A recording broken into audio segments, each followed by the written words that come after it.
Welcome to Celtic State of Mind. I'm Paul John Dykes. It's match day, but match day with a difference. I'm joined by Colin Watt and Kevin Graham. Welcome back to the studio, guys. Colin, we're here. We're going to be covering the Celtic B, or the Celtic Colts, as I continually call them, match today. Tell us a wee bit about the lineup.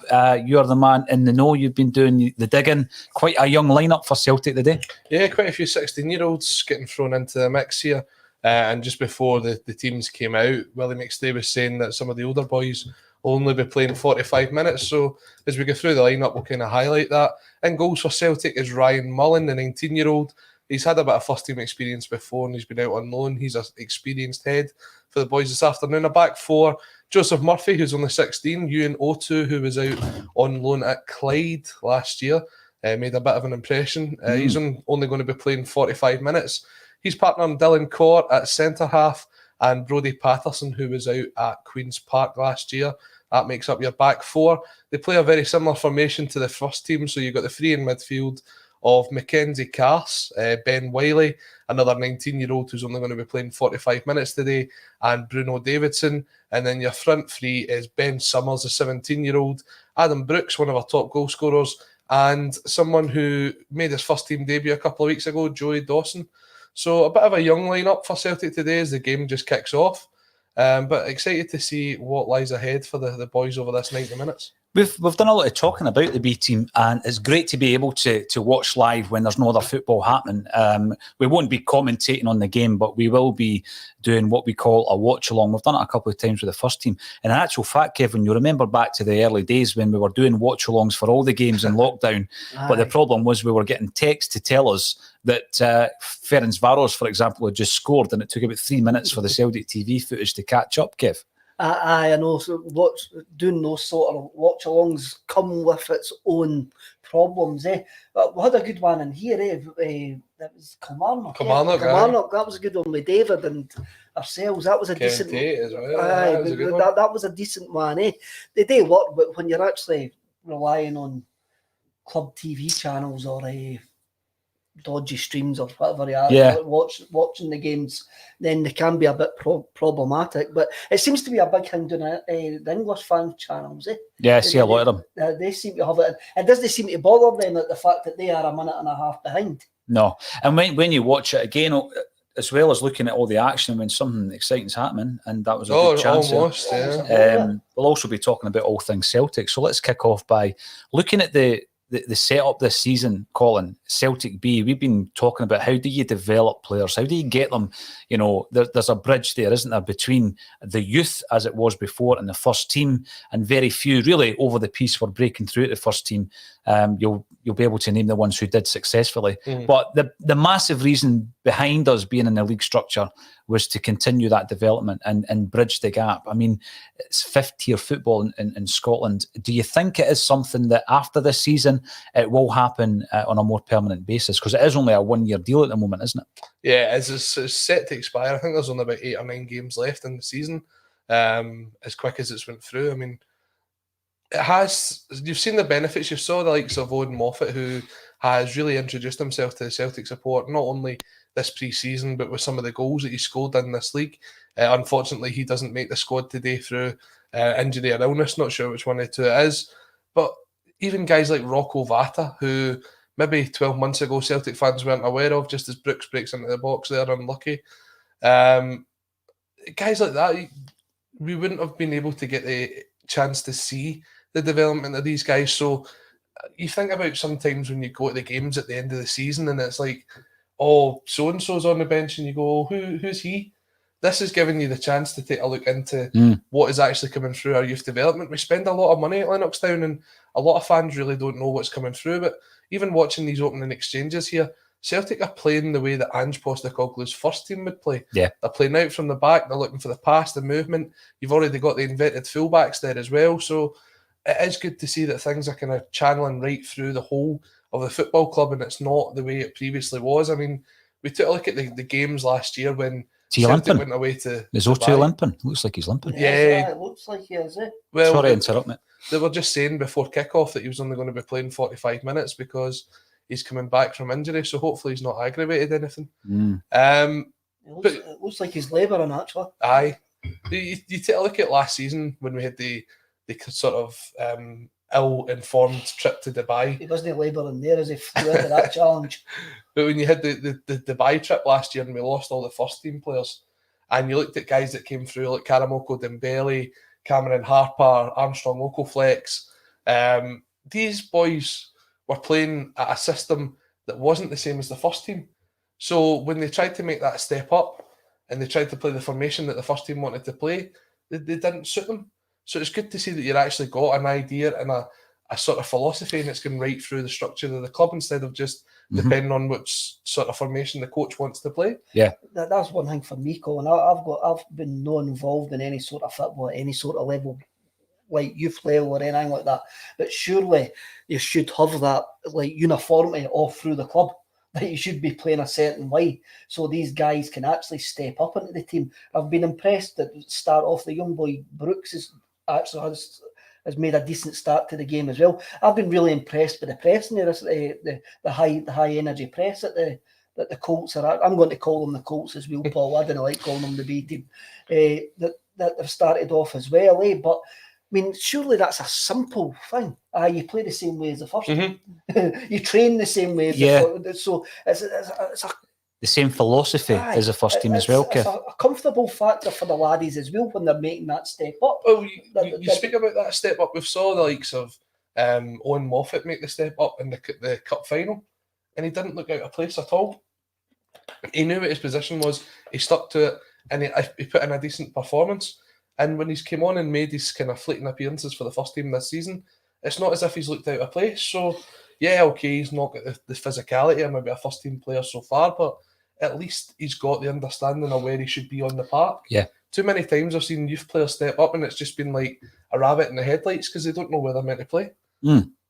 By the way, what I will say is that we on the channel have been uploading different lengths of content over the last week or so, because for the last 18 months, everything that we've put up has been between half an hour and 2 hours long, sometimes longer if you're interviewing Brian McClure, Kev, which is long form content, and we need to have a variety of short and mid form content. So there are a lot of clips at the moment going up on the channel from about 20 odd press conferences that we attended. Colin, you attended quite a lot of them.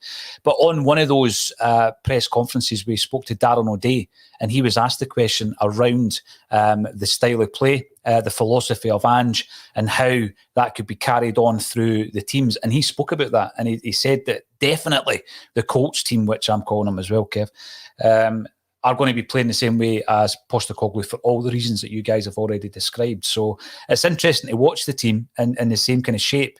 But I'm going to come back a wee bit to somebody that you mentioned, Colin. Joey Dawson. Now we, mainly through COVID, but also because we've had so many injuries in the first team, we're in a situation where we got to McDermott before the winter shutdown, and Joey Dawson's got to play. He's on the bench. We get an injury as it happens, and he's on the park. And I wonder if he would have been as ready if he wasn't playing at this level. And I know a lot of people are saying, but it's the fifth tier.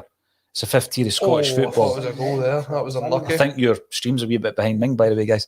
Not one of these ones again. But Joey Dawson, I don't think he was an astonishing performance. I don't think he gave an astonishing performance. But I tell you what, he played all right, didn't he, for his debut? Definitely. And you look at it, I mean, there's for every Joey Dawson that's came through, there's been, and I'm sure we'll touch on this later on, guys like Jonathan Afolabi or other sort of similar type strikers that we've signed from down south, and we've brought them up at the age of 17, 18 with the idea that they'll be the next big player to come through. Guys like, remember Ben Hutchinson? Oh, how can you ever forget Ben Hutchison? Where did he come from? Middlesbrough? Middlesbrough it was, aye. He was a big lump, eh? He went out on loan at Kilmarnock and stuff like that. Remember he played against Rangers? He did. Strachan brought him on. Aye, last 10 minutes or something. Yes, yeah. There's a certain yellow away top I always pictured Ben Hutchinson wearing for some reason. Where is he now? Somebody tell us in the comments. Don't Google it. Question, Where is Ben Hutchinson now? What tier of English football is he playing? I reckon he'll be Conference South. I'm going to say 7th tier. Is that about the same? Yeah, it's the same. Right, okay. We'll check it up in a wee second. By the way, I do want to get the commenters involved, because this is not an impromptu bulletin as such, but it's an extra one in that we didn't expect there to be a game televised, and there is one. So I'm in the comments, guys. If anything happens on the park, Kevin, Colin, interrupt me. Feel free to interrupt. Sorry we didn't announce on the YouTube channel about the actual start time. We did on the other socials, but in the future, I'll put a wee message into the community section of the channel that I've only just started using. So any updates will be in there, or indeed in the description of the video as well. People are talking about open all hours. And I don't know why or which character I'm going to be in Open All Hours. And because I'll tell you, the remake of Open All Hours or the original Open All Hours. I used to. The original, I seen a bit of the remake when it came out. Was it a remake? There's been a remake. David Jason was the shopkeeper. Was that right? And it was him at what do you call it? On the Fools that played Rodney. Was he the next? He was the boy, Nicholas Lyndhurst. Yes, I don't. Vegas, was that on terrestrial? Johnny Vegas. Was Johnny Vegas? Listen, we've entered one of the parallel universes, Kev. Yous are making this up. No, we're not. So what level is Ben Hutchinson playing at? Probably in English football. We're guessing about 7th. We're not going to check it until we get some people coming in. Please, yes, KSK takers, we will stick the time up that we're going to go live. Absolutely. Because it isn't your typical 12:30 bulletin. So yes, we will do that in the future. We do like a bit of feedback, nice and constructive. So thanks for that as well. Get involved in the comment section. Although we are covering the B team, there's loads happening. There's signings coming in. There's loan deals going out. Who else should be going out? How are we using the loan system? Are we using it well enough? Well, I'm going to ask you this, Colin, because you and I had a very interesting discussion and you picked up on it later on in one of the Wednesday bulletins about how we hadn't really used the loan system that well. Mm-hmm. And it was on two different fronts. The first front was there was an incredible amount, if you were to look over the last 10 years, an incredible amount of players we had loaned out who had never come back and played 50 or more games for Celtic. So you ask yourself, has it been a success that you've loaned all these guys out and they've ended up getting several loan deals and then getting a permanent deal, and Celtic don't really benefit from that. But there are obvious ones like Ryan Christie, for example. We've loaned him out to Aberdeen. He's come back definitely a better player. Callum McGregor, the club captain, Notts County. Chris Ayer went out to Kilmarnock. Mm-hmm. Tommy Rodgick went to Australia. I think, Central Coast Mariners. To get game time. So in the recent past, it has worked for us. Do you think that the other point that we discussed, Colin, was the fact that at this moment in time, we've loaned out 10 players. I'm sure there'll be a few more as the month progresses. And we were saying, well, try as much as you can, because there's no proper science to this. There's no real rule book to this, but try as much as you can to get the players to play at our level. So try and get them out to the Scottish Premiership. And the way that we were looking at that is they're going to be playing at a level that they can switch back into if they come back to Celtic. But also they're not going to be playing against us, but they will be playing against our rivals. And it's very, very fine margins. But if you're loaning out 10 players, I tell a lie, it's not true that we've got out. Lee Griffiths is out at Dundee as well at the moment.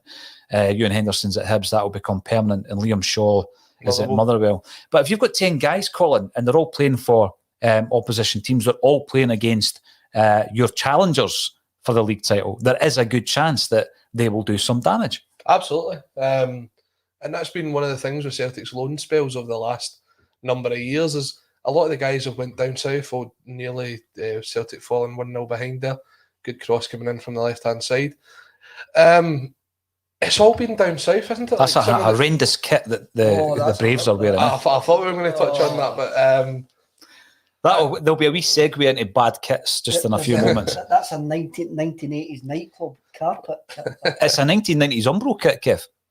That's what it looks like. The England goalkeeper kit that had all the different patches on it, very similar. It's terrible. But going back to the loan deals, you're talking about like Jack Hutchison went down south, Forest Green Rovers. Mm-hmm. Lee O'Connor down south at I forget where he's at just now.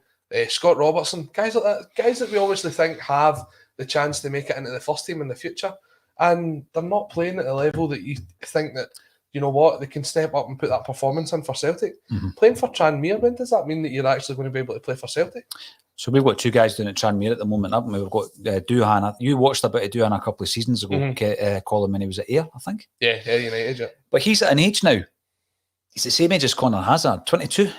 And you think to yourself, and yes, I know that there's a staggered kind of like approach to goalkeepers' ages and they can play longer, etc.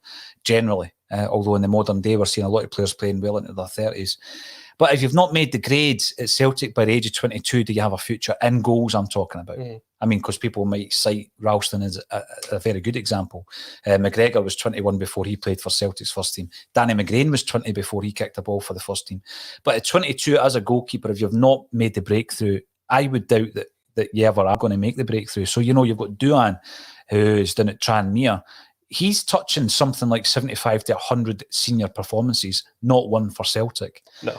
Scott Robertson, who, you know, broke into the team, played as an 18 or a 17-year-old in Europe for Celtic, flanked by Ncham in the midfield over in Romania. I was at that game, by the way, Colin. But, you know, he's a player that's gone away, and by the time he comes back, he's going to be 20-year-old, same age as Liam Shaw, but he'll have 75 senior games under his belt. Yeah.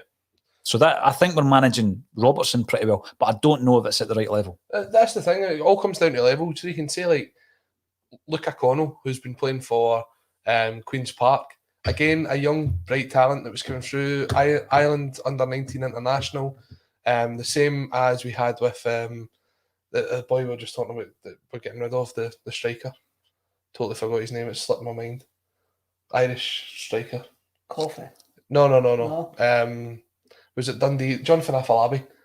Oh, right? Yeah. I mean, he's had loan spells at Ayr United, at Dundee, and it's all been championship teams. Dunfermline, I think he had a spell at the Pars, didn't he? Keir McInroy, another boy who was very highly rated, went to Dunfermline, was kind of spoken about, but these guys never seem to make the move up to play for a St Johnstone or a Motherwell or even a St Mirren or some teams like that. I mean, they stagnate, don't they? There's an age, there's a spell, I think, from the age of 18 to 21.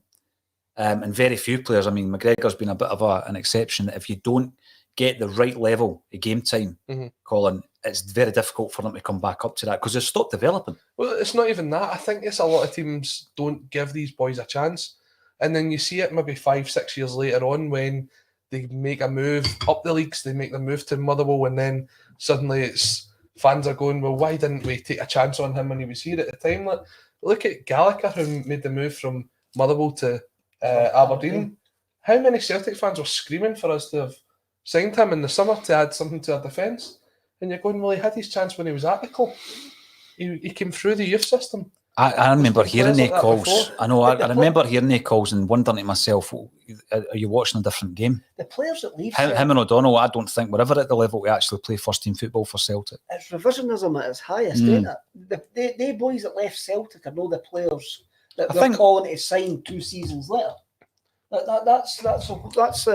That's the whole thing. Everybody thinks, oh, he must have had that talent when he was at Celtic. Well, has there been one that you can think of that's kind of a youngster that's not been given a chance at Celtic, went away and then thought, do you know what, I'd quite like to try and bring him back? So the obvious one is Andy Robertson, right? We've heard that, and we knew back in the 90s we had Shea Given in the building for a number of years, and you know, if you've read his book or heard any of his interviews, you would just completely mess that up.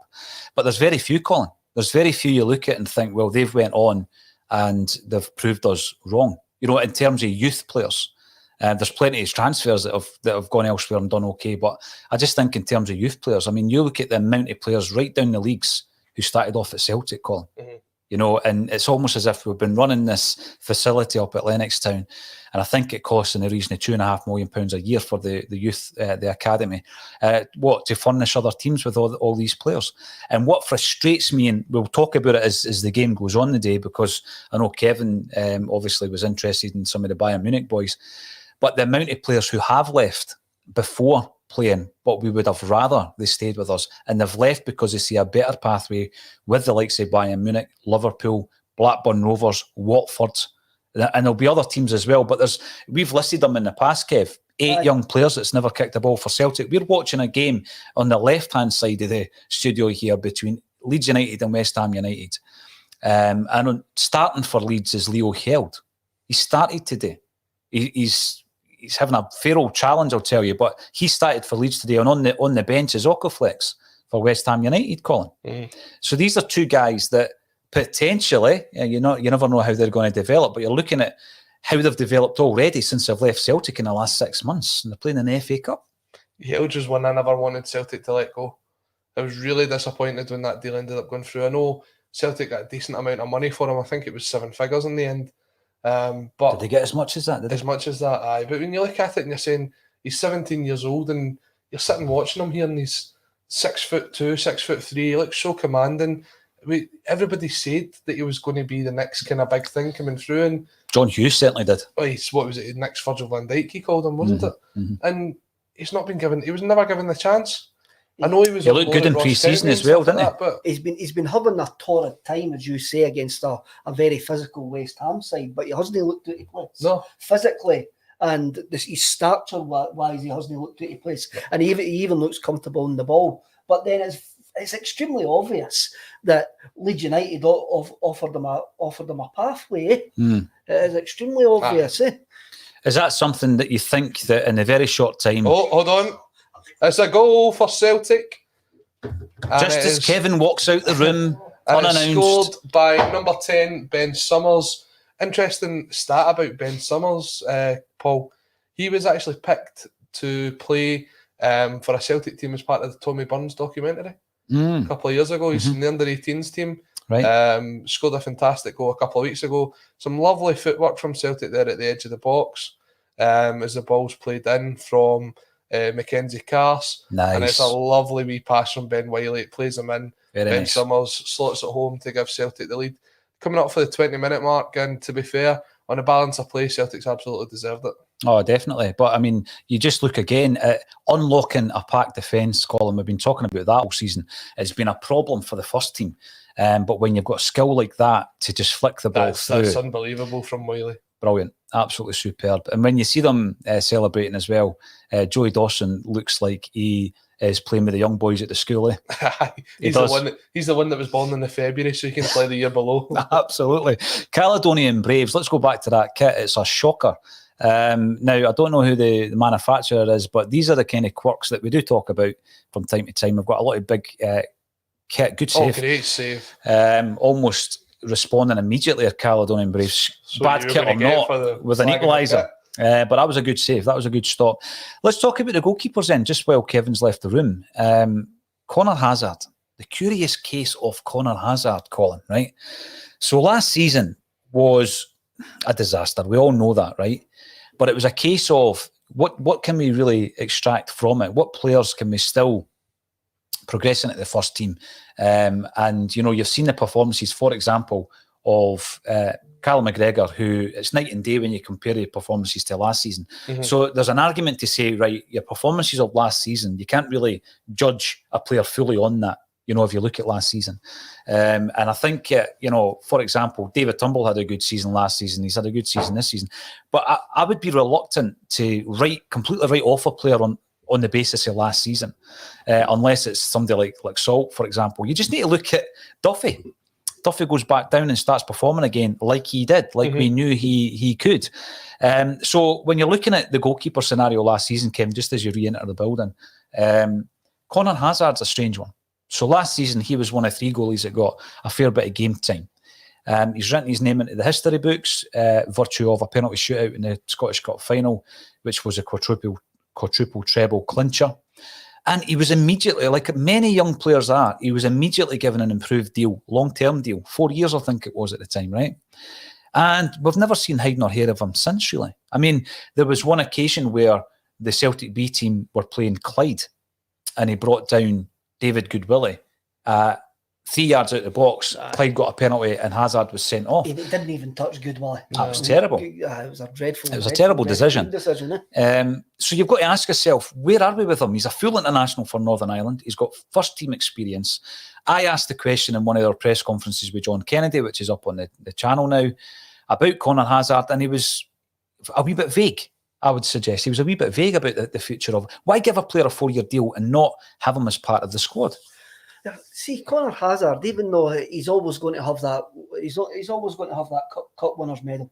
He's always going to have a eternal thanks for bringing home the quadruple treble. But I never saw anything in any of his performances to actually say he was worth a 4-year contract. No. And if you're actually being utterly cynical and actually black and white about it, you're saying, well, he's got a 4-year contract and he's basically stealing a wage because he's never going to get into the Celtic first team. I think that's a bit harsh saying he's stealing a wage. I think what it was done was there was a business decision made there that obviously the eyes suddenly went on Conor Hazard because he was getting first team football. He made it into the Northern Ireland first team as well, played a friendly against was it Portugal. He's capped, yeah. And he saved a penalty. Right, stealing a wage is probably the wrong turn of phrase, but he's probably getting paid now a first team wage, and he's never going to play in the first team. Well, he is the third choice goalkeeper at the moment. When you go away to the grounds and you see the teams warming up, Barkas. Barkas is fourth choice, isn't he? Do you know what I mean? Because he must be earning somewhere in the region of £15,000 to £20,000 a week. Who's going to get you the more money though, Colin?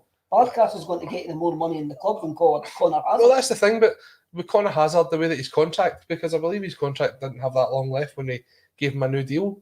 But when the eyes are there on someone, you give them an extra 3 or 4 years onto their contract and it adds a couple of £100,000 onto a transfer fee.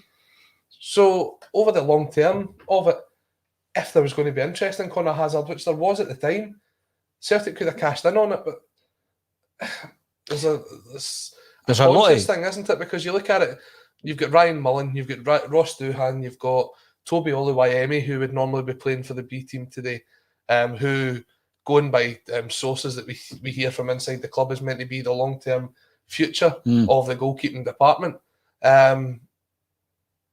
There is only so many players you can have for that one position. We're furnishing 2 teams here. Obviously, we're watching the B team. So, obviously, you do need to have, I would suggest, more goalkeepers who are ready for a league football, because that's what we're watching today, than normal. And I still think, though, even with that in mind, that we've got too many goalkeepers. So, you've just listed 7, Colin. 7 goalies. There's Bain as well. That includes Bain. So, Joe Hart's, the out-and-out first pick, followed by Bain. I think this is the pecking order anyway. Hazard and Barkas. That's the kind of 4. Toby's made it onto the bench. Doohan's out on loan, and we're watching Mullen performing pretty well, I've got to say, so far at this level, Colin. But that's 7 goalies to furnish 2 teams. And I just think that, well, Doohan's out on loan already. Hazard's doing nothing. He's in that middle bit where he's not playing for the first team, he's not playing for the B team. So what do you do with a guy like that? In terms of the contract, I think he's in a similar scenario. This goalkeeper looks very, very confident, I've got to say, for the B team so far, Ryan Mullen. But he's in a similar situation to Mikey Johnson in terms of the contract. He's got a long-term deal. I don't see Celtic selling him, but I do think they'll loan him out. I think that the same will be said with Mikey Johnson. You look at Ross Doohan, right? Mm-hmm. There was a deal on the table right away for him to go back to Tranmere. Mm-hmm. Nobody's ever came in and looked at Conor Hazard. Were you speaking to somebody at Tranmere, Kev, about Doohan? There's a wee guy that I talked to on Twitter, and he rates Doohan. Is he a wee guy, though? Yes, he is. I've actually seen a picture of him. He's an old punk. He watches Tranmere. Seemingly he's quite grumpy. He's 23 now, Ross Doohan. Who's grumpy, Doohan or the guy you're talking about? The Tranmere fan that's on Twitter. Right. And what he says is Doohan's a decent goalkeeper. But as you say, he's 23. Yep. He's going to have a career, but it's not going to be at Celtic. No. Not at 23.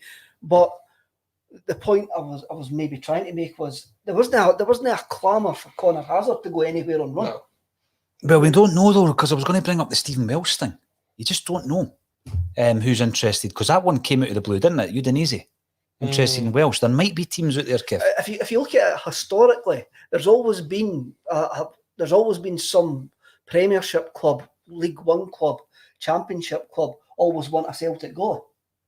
When you've had a look at it over the years, there's been a number. Up at Ross County. There's been a number of them have went other places in Scotland.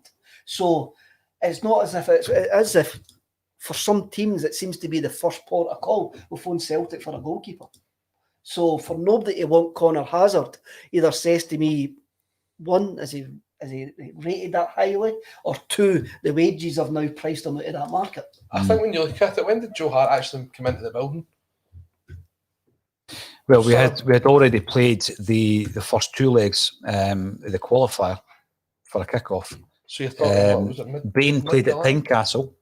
Aye, Bain played at Tynecastle. So that was what, August then, before Joe Hart comes into the building. Now, by that time, a lot of teams, if you're looking for a first choice goalkeeper, whether it be for the season, a lot of teams will have already picked up that player that they want. They want to have him in for the first game of the season. Obviously, we were in the same predicament, but couldn't get the deal done in time. Are you then saying, right, we're going to ship Connor Hazard out to, I don't know, I'll say for talking sakes, Kilmarnock here, but he's not going to be guaranteed the first team jersey because they've already got their first choice in. So we're bringing him in as a second choice goalkeeper. In terms of his career, if you're Celtic, you're either looking at, you get him off the wage bill, or you're looking at his development.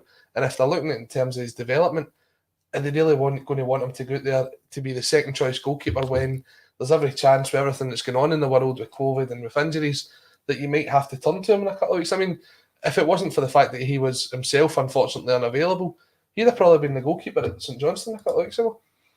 Yeah, I would have. Save there from Ryan Mullen, by the way, big deflection. We're talking about goalies. Top corner.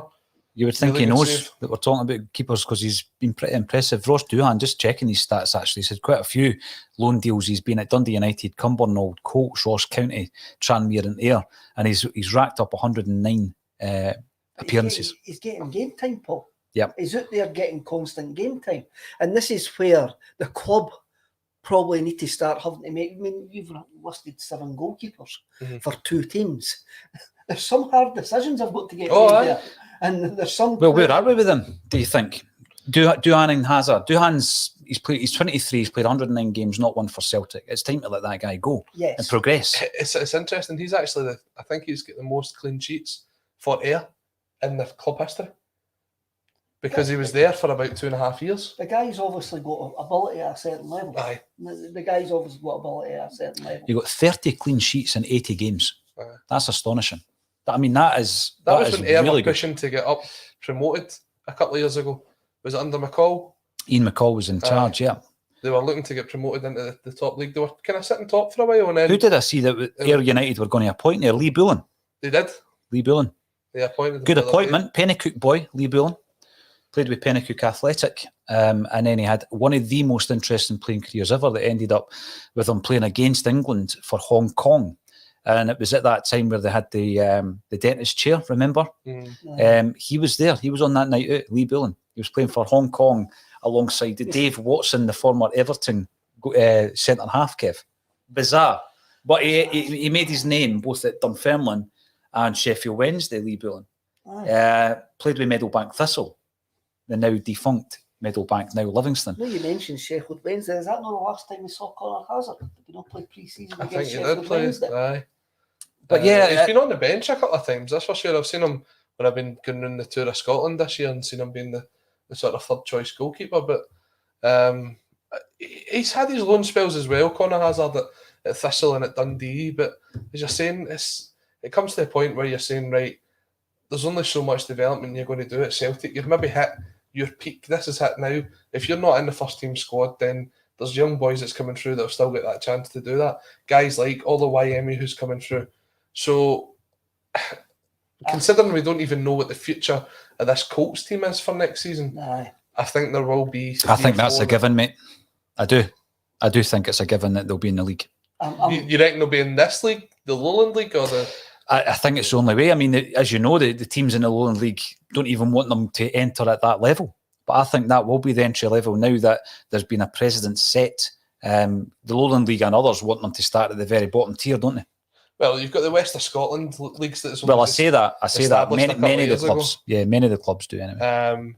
But you take a look at it. There was always this talk about, what's the point in Celtic and Rangers Colts teams going down there and they'll just run away with the league. They've not run away with the league this season. The team that's run away with the league this season has been Bonnyrigg Rose. They're sitting top of the league with about 10 points clear of Rangers, who are in second place. Celtic and Rangers were never eligible for promotion out of this league either.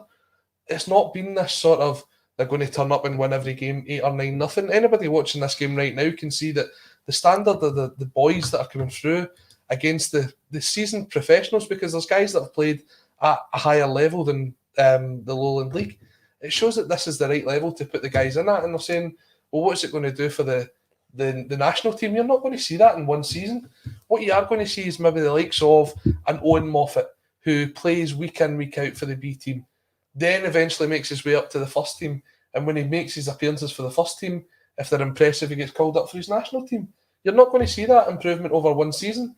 I never understood why it was a one-season thing, but just to get a foot in the door. There is a place for playing boys like this at this level. I think it was to demonstrate, if indeed it does demonstrate this, but it was to demonstrate the improvement in terms of gates. I don't know if it has. That's something they'll review at the end of the season. I didn't think that's it was for advert. Well. This was the reason that it was a one-year deal, to show that it would improve the gates, advertising revenue and sponsorship.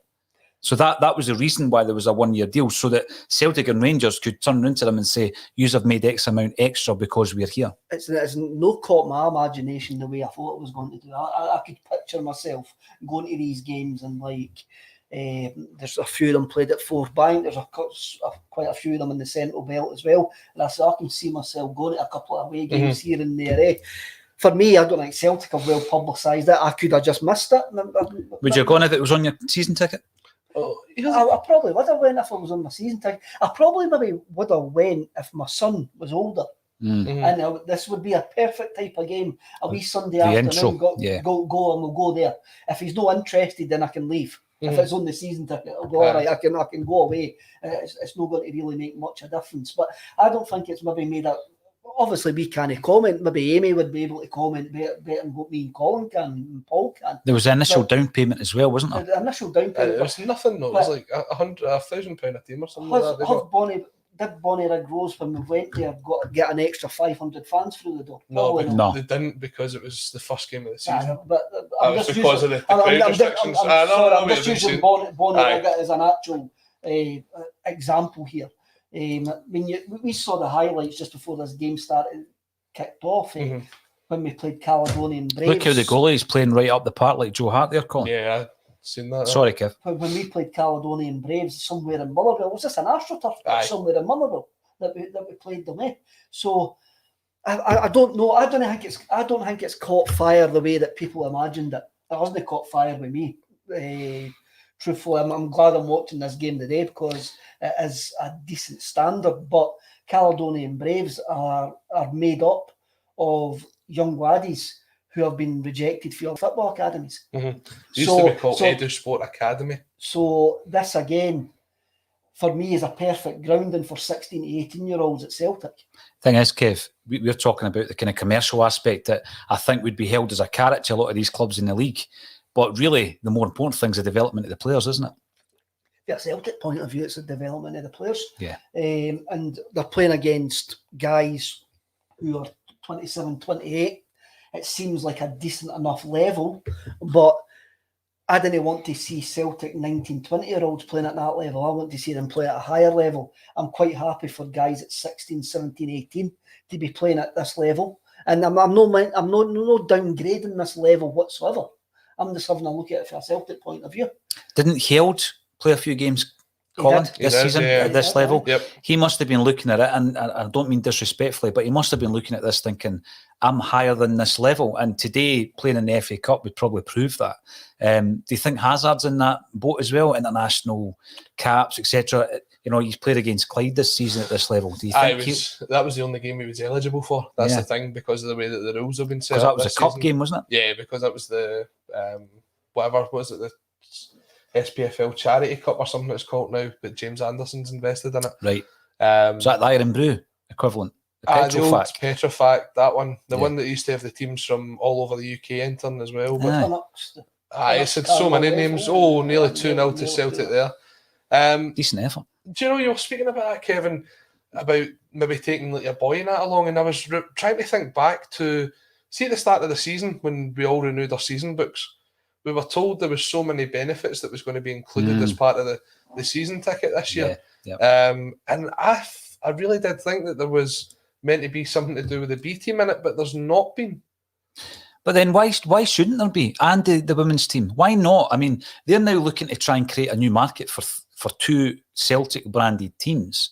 Why not have it all part of the additional benefits of being a season ticket holder? 2-0 again, great save from the They're turning the screw now, aren't they?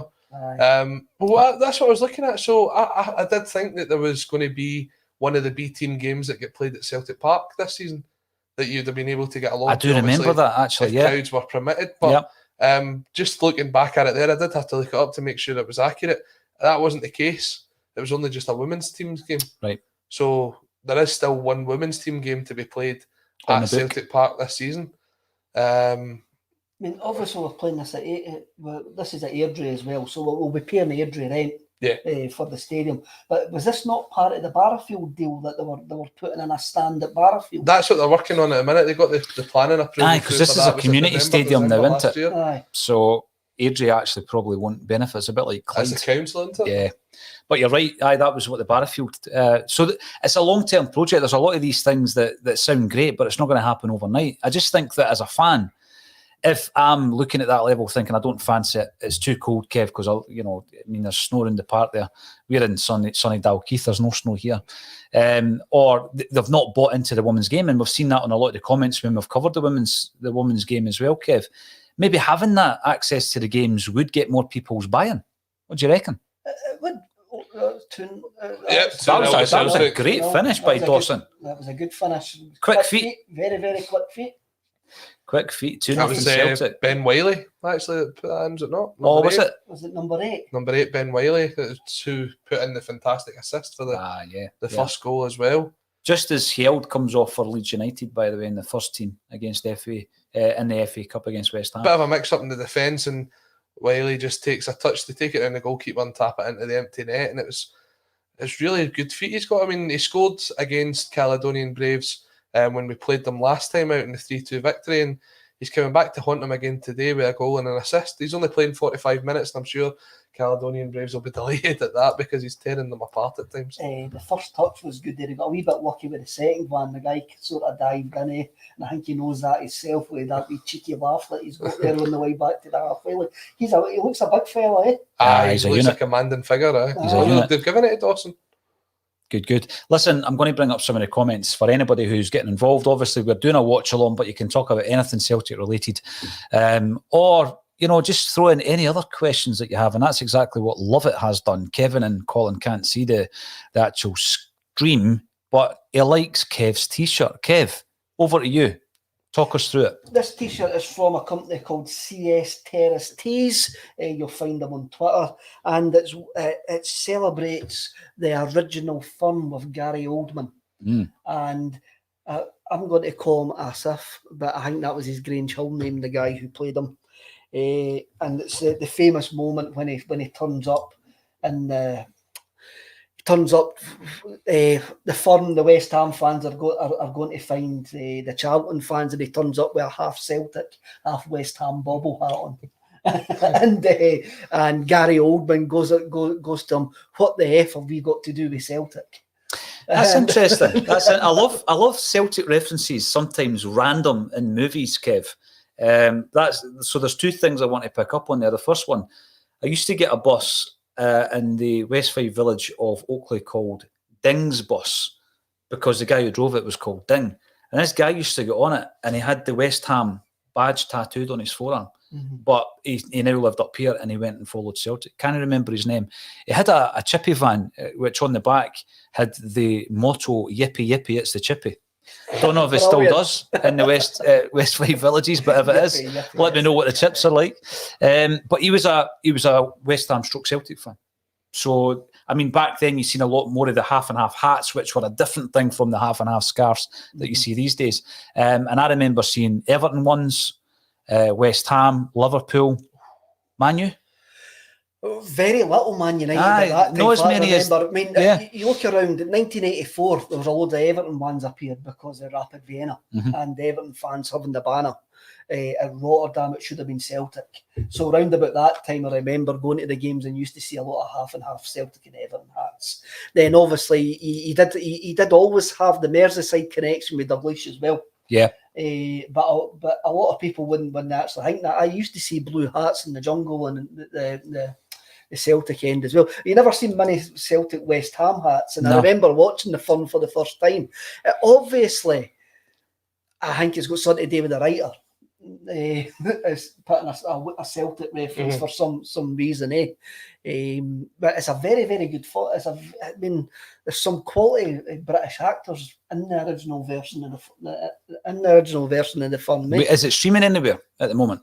I don't know. Is it on Prime? Perhaps that's probably where you would find it.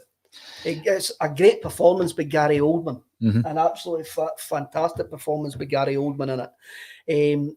Obviously, it's a bit, doesn't glorify it, but you've got the whole sort of, they were dressed as yuppies and all of that, and whether that happened in the East End, southeast of London at that time is very, very difficult. I do not know. I wasn't involved in it. I was never a yuppie, and I was never a member of the ICC, as they're actually called in this version of the film. But it's a decent watch, and I loved it. I loved the when I saw it, I said, I'm going to buy that. That's a really good. Another film from, I think it was probably into the 90s, Kev. Sorry. That's because he was showboating a wee bit, so he's taking a kick for it, the young lad. I think it was probably the 90s, but I did love ID with Shadwell. Shadwell Army. Reese. I can't remember the boy's second name. Again, a lot of these ones are rubbish, What, when you watch them back? When you watch them back, right? A lot of them. So it's no aged well. Hasn't it? I don't think ID's aged well. Oh, I'll need to rewatch it because I was a big fan. I've got to say. I mean, some of them are terrible. What was the one with the wee Hobbit and it? Was it Green Street? Green Street, yeah. I thought it was poor first time round. Ross McCall's in that. Ross McCall, in that. Green Street, Was he on Endless Celts the other night? He was. I haven't had the chance to watch it yet, but good guest. A lot of these football culture ones haven't actually aged well at all. I don't know. I quite like Green Street. Although, when you look at it, obviously, some of the main characters at Green Street, Charlie Hunnam, want to have a fantastic career off the back of it. Do you know what I mean? And it's got, I'd say, one of the kind of most underrated UK actors in it, and is it Leo Vacar? Oh, aye. Good effort. Who plays Bobber in Green Street. He's a fantastic actor. There's a lot of stereotypes in these films. Oh, aye. Especially the ID one. There's a lot of stereotypes. Who do you think's the most underrated Scottish actor, Kev? I'm going to say Simon Weir. I love Simon. If I didn't say Simon Weir, now you'll batter me. if I didn't, Jailhouse. Remember that day in the Stirling studio when he started giving us the Jailhouse part? That's half time. Celtic 2, Caledonian Braves 0. Good first half. Dominant. Very dominant. From the B team of the Colts. Tell you one player we've not spoke about who I've actually been really impressed with is number 7, Davidson. 100%. I think he's been very effective. Very good. Right-hand very side. good. You can see him kind of talking to Dawson as they're coming off there. It was Dawson that scored. He's wearing the 9 instead of... the numbers are terrible in the back of the kits. Do you think they'd stick a name on the back of them as well? You know what? The number 7 that you're talking about there, I think he's probably been the player of the half, Davidson. But he does put me in mind of Stefan Bon. The curtains, very 1990s curtains. Yeah, talking in 1990s, I'm going to have to dig out ID again. Other random Celtic appearances in movies or TV or film, give us a shout because there's been so many of them and I do love them, especially when you completely don't expect it. Sneaky Pete. Lost, isn't it? Lost, yes. Sing the Celtic song. Love all that stuff.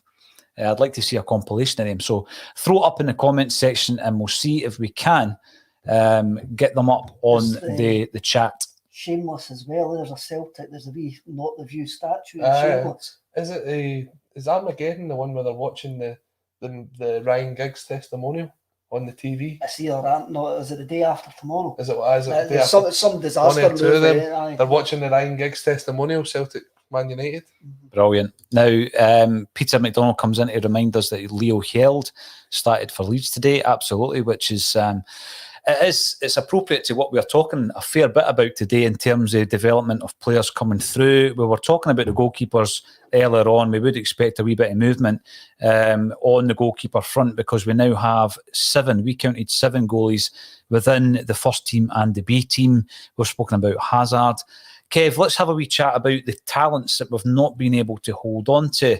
And the next one coming through, I guess, that will be getting a lot of attention at the moment is young Rocco Vata, the namesake, obviously, of his old man. People will remember Rudy fondly from the 1990s era.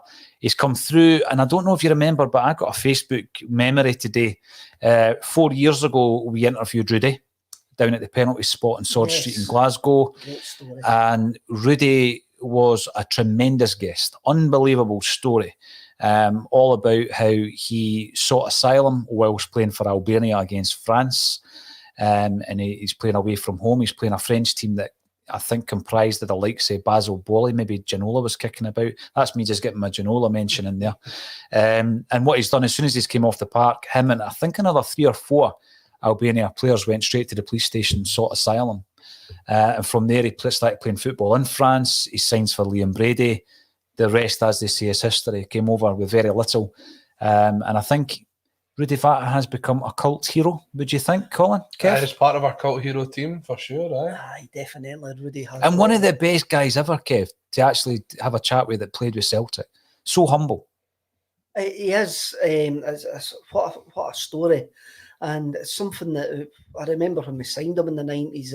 It wasn't really publicised, his story, the backstory. Maybe it was. Maybe my memory's just playing tricks on me there. But aye, he is a very, very humble guy. I mean, he's got the president of Albania right into Celtic. His young lad, he's tearing up that league at 16 years old. What do we do with him? That's a big question. What do you do? How do you keep him happy? You have to show him I'm going to use the word pathway because I've heard that quite a lot over the last couple of months. I mean, the reason that the guys like Liam Morrison and Barry Hepburn and that left for Bayern Munich, one, it's Bayern Munich, and you can't really knock back Bayern Munich when they come knocking, but was because Bayern Munich had a plan for them. Mm-hmm. Bayern Munich could put it and says, this is where you're going to be. This is what we plan on doing with you. By this point, we expect you to be here. And I don't think Celtic have got that. I don't think Celtic have got that's ridiculous. I've got that sort of structure in place whatsoever. I mean, we laugh at the clubs. I mean that have loan managers. I mean, we were linked with a loan manager often enough. Enzo Maresca, and also the guy who was meant to come from Man City to be a director of football as well. Fergal. Fergal Harkin. He was a loan partnership manager. Mm-hmm. So these clubs, Gary Caldwell, before he left for Hibs, was at Newcastle's. Yeah, no, Man City. I think it was me. Was it Man City's? Yeah. Wow. Looking after the loan players. So obviously, but that's a money farm for them. That's a way that they get around financial fair play rules, that they actually make money off these guys. But it shows that they've got a plan for these young laddies, and I don't think we have. And it's one of these things. You look at Vata, we've got to have a pathway for Vata. Absolutely. That first team. Yep. Now, we've got to show him. Did we ever have a pathway for Karaboko Dembele, who was back training yesterday? I noticed in the pictures. Did we ever have a pathway for him? No, we probably didn't. This kind of goes back to the whole thing that we were talking about the structure of where we play in the league. Who would have known about Rocco Vata? Because he'd have been playing under 18s football. Aye. And under 18s football doesn't get spoke about on the social media channels. It doesn't get spoke about on Celtic TV. It doesn't get spoken about on the website. Who would have actually known that they've got a talent like Rocco Vata to come through? Obviously, Bayern Munich know that Celtic produce talent. Well, but the scouts, isn't it? Obviously, other clubs at Leeds United know that we produce talent. Who else has went? Brighton, Liverpool. David's nephew, Vincent Angelini, went to Brighton. So clubs in Britain know that we produce talent. It just seems that Celtic. I'm sure he went to Watford, mate. Was it Watford? Yeah. I get mixed up with the amount of guys that actually leave. Obviously, they know that we produce talent. The Celtic know that we produce talent. The Celtic know what to do with the talent that they're actually producing. Is there something to be said about, like, you take a look at when players come through at Celtic, right?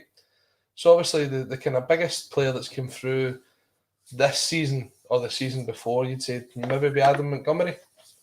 Someone who's sort of broke into the first team, been given his chances. That was a post-Dubai entrance, wasn't it? Yeah. But you look at it, right? So we're talking about Adam Montgomery now. He wouldn't be a first choice left back. And he wouldn't be a first choice sort of left forward. Has he progressed in that 1 year enough, do you think, Colin? I think he has, just by virtue of the fact that he's now a first team member. Right, so he's a first team member, right? But see if you get the option to loan him out in January, would you do it? Probably, particularly because of the performances of Liam Scales, I would say. So for every Adam Montgomery coming through, we're buying a Liam Scales. Yeah, £500,000.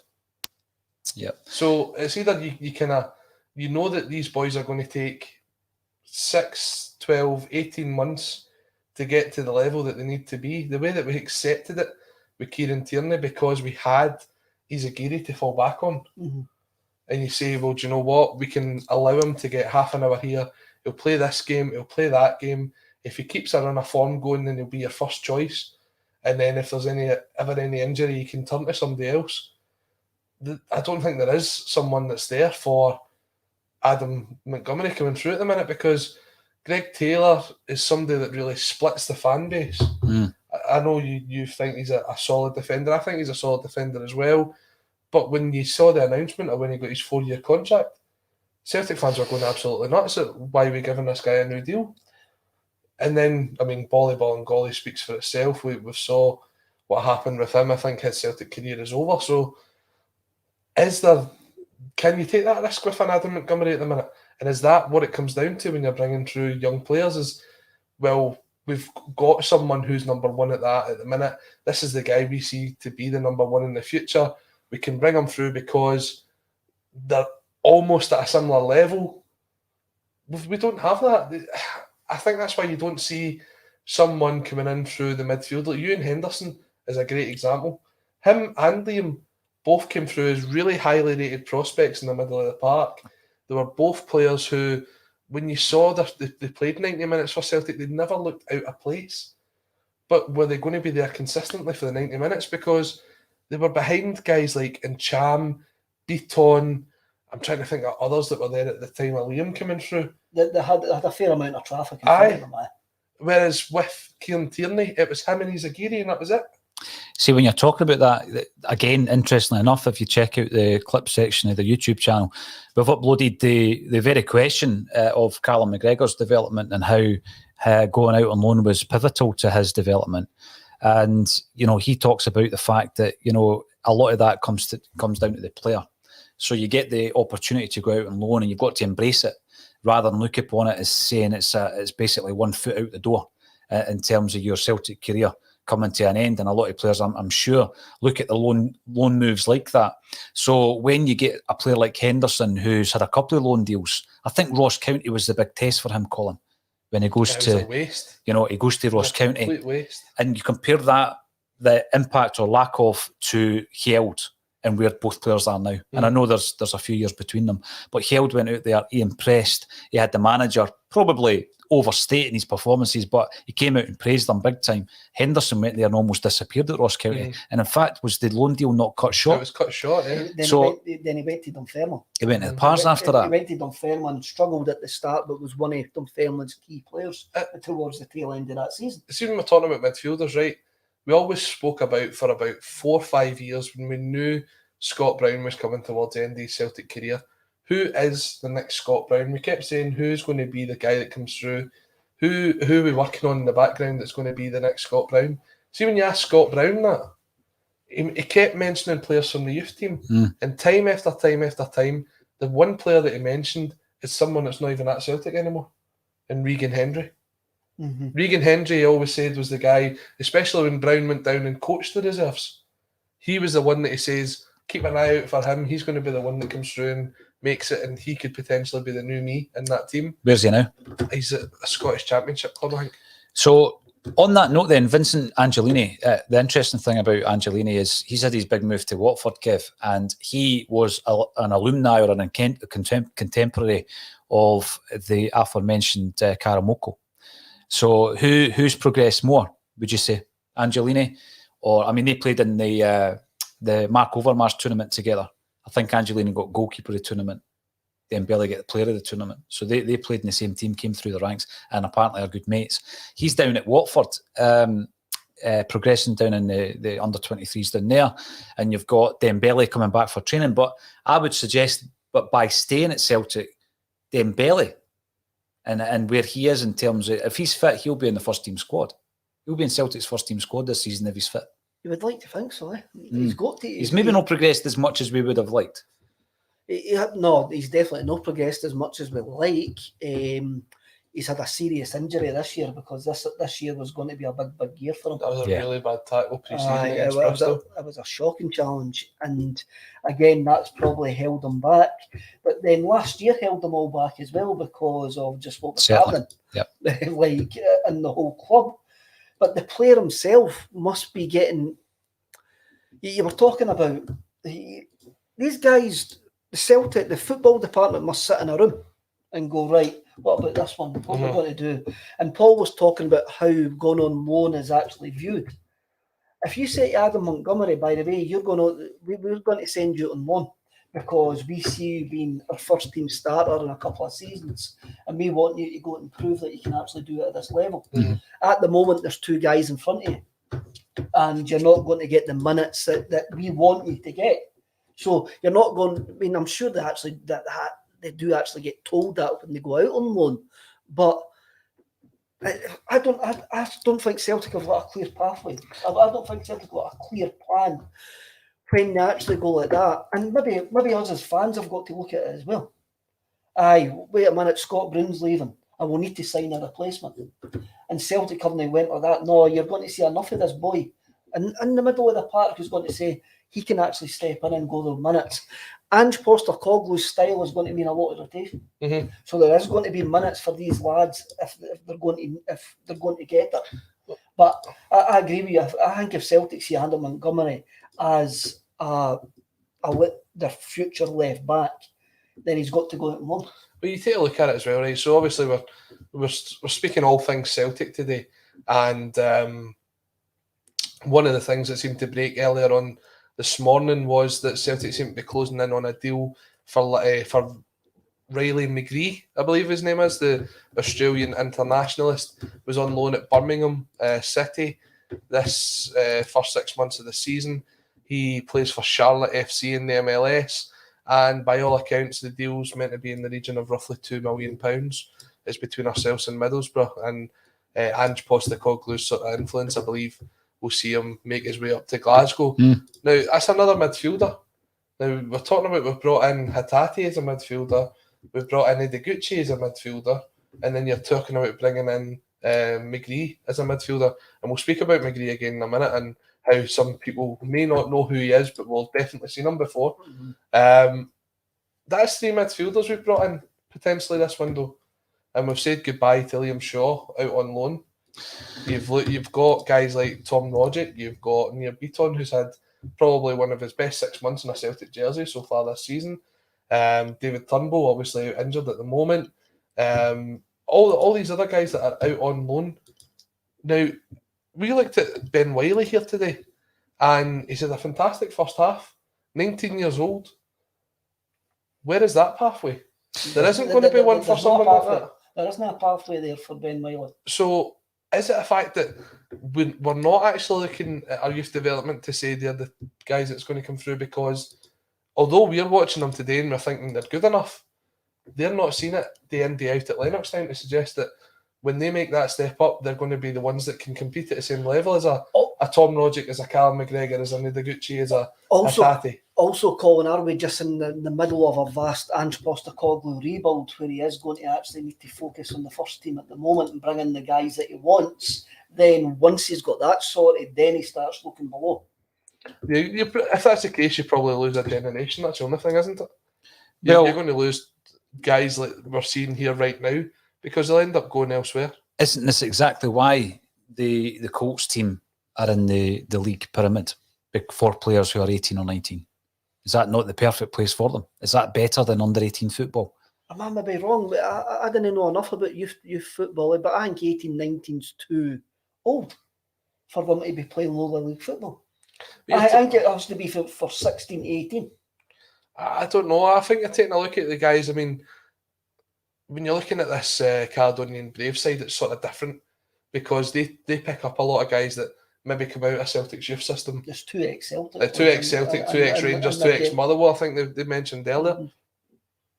But a lot of these guys that are playing junior level are playing at the Lowland League level. They're guys that have probably been playing for Hamilton, dropped down to Stenhousemuir, played a couple of seasons at Brecon, and then they've now got a job, so they're part-time playing for Bonnyrigg, or they're playing for Gretna 2008 or something like that. This is a slightly different side that you're seeing Celtic against.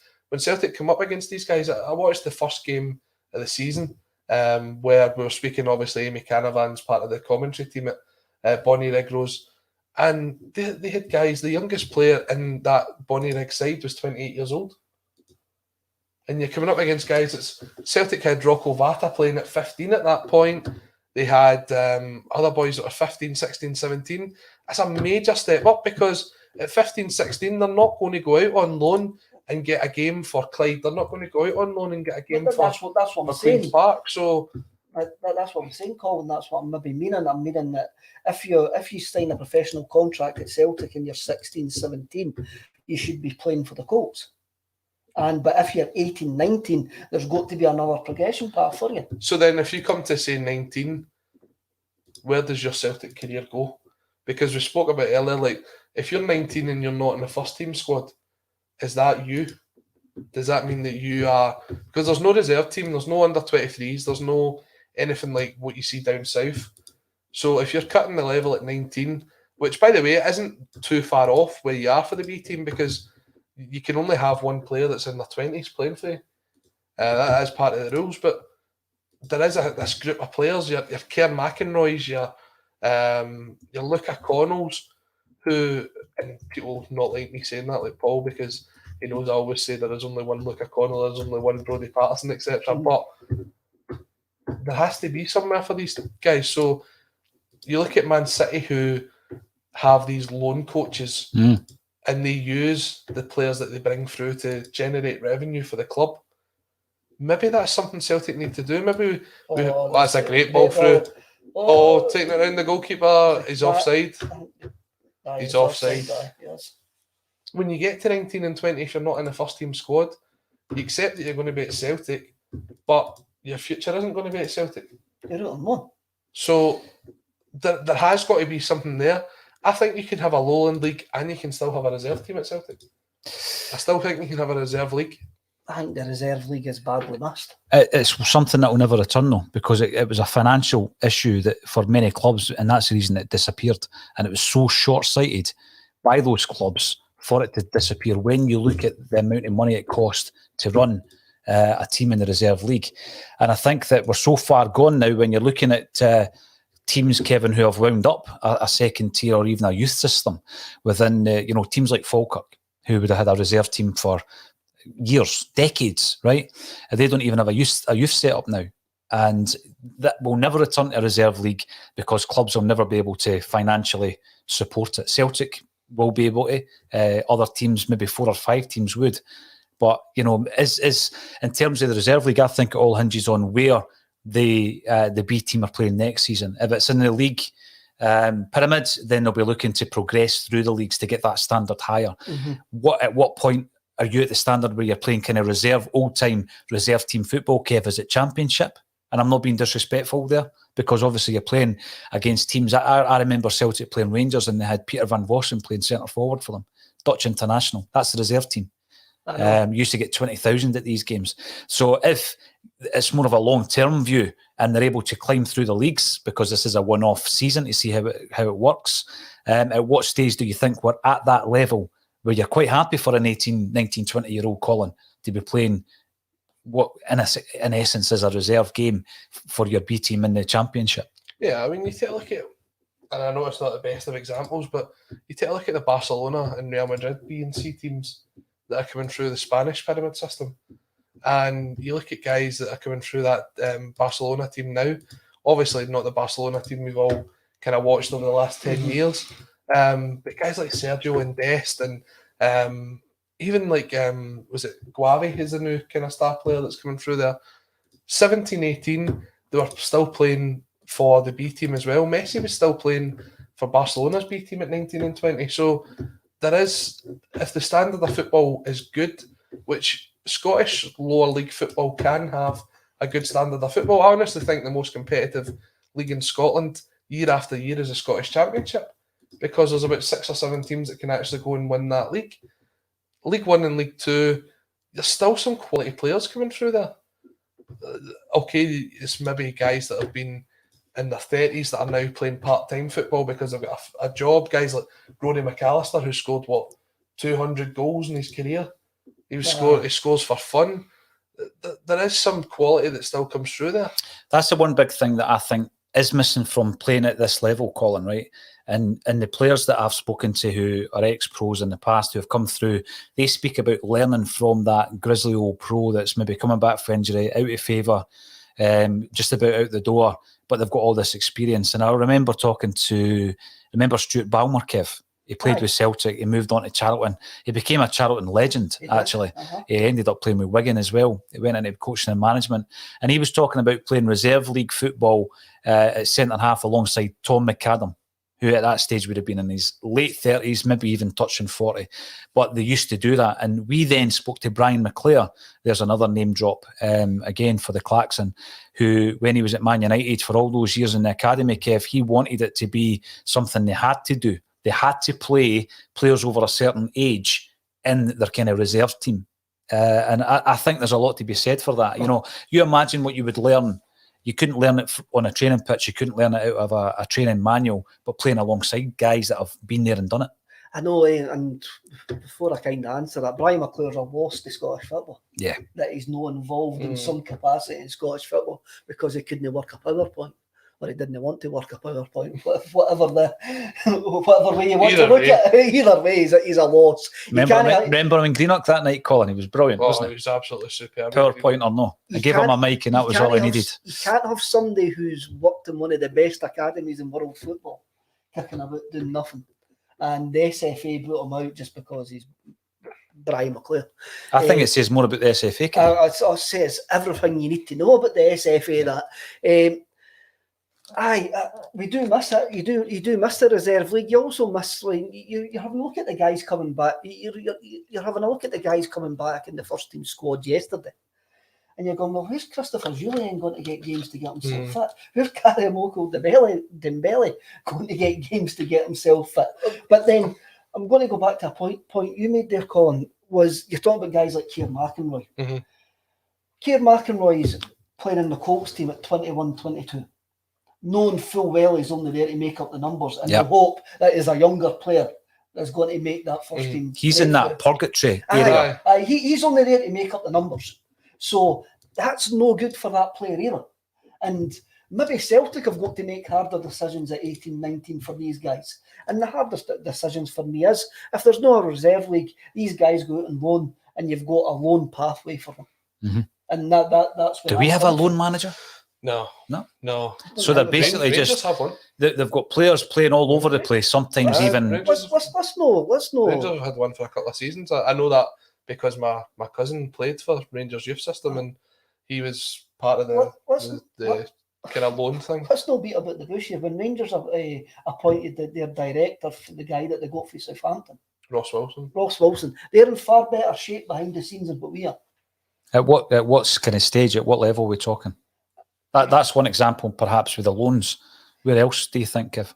I think when you have a look at the number of youth players that they've actually got that are at a higher level than the Celtic youth players, I think there's now a gulf between Celtic and Rangers, and I think Amy will back us up on that for what she's seen in the Lowland League this season. I also think that. How many years do you reckon that took then, Kev, to create that gap? It's less than 5, isn't it? It's less than a 5. Definitely a little less than 5. So it's salvageable. Of course, it's salvageable. That's a great ball, brilliant ball. Okay. That was excellent because it wasn't what you expected him to do. No. Again, coming from Davidson down the right hand side, there cuts it back to the edge of the box, and it was just unlucky that I think it came off maybe the Braves defender on the line. I expected Davison actually to play it for Dawson through the middle. That looked like the ball. It did. It was the obvious pass, wasn't it, Kev? Aye, that was obvious. So this is all part of the structure we've been banging on about then, Kev. You know, the football department. Aye, it is, and like it's something that we seem to have. We maybe got stale. I think we got complacent. With the folk that are there. We got complacent for a few years, yeah. Is Postecoglou the man maybe to come in to shake things up a bit by like saying to guys like Darren O'Day, like, you're buying into this and this is the way that I want it done. And you're going to see the players quicker and easier and clearer who are going to fit in a Postecoglou system. It's no longer, I think, acceptable, Kev, for a club like Celtic every few years to bring through one player. And if you look at the academy setup since it has been running the way it is just now, and the amount of players that have come through, albeit they've been tremendous when they've come through. Even if you want to go back to McGeady, for example, right? And you talk about Tierney, right? So you make £25 million off Tierney.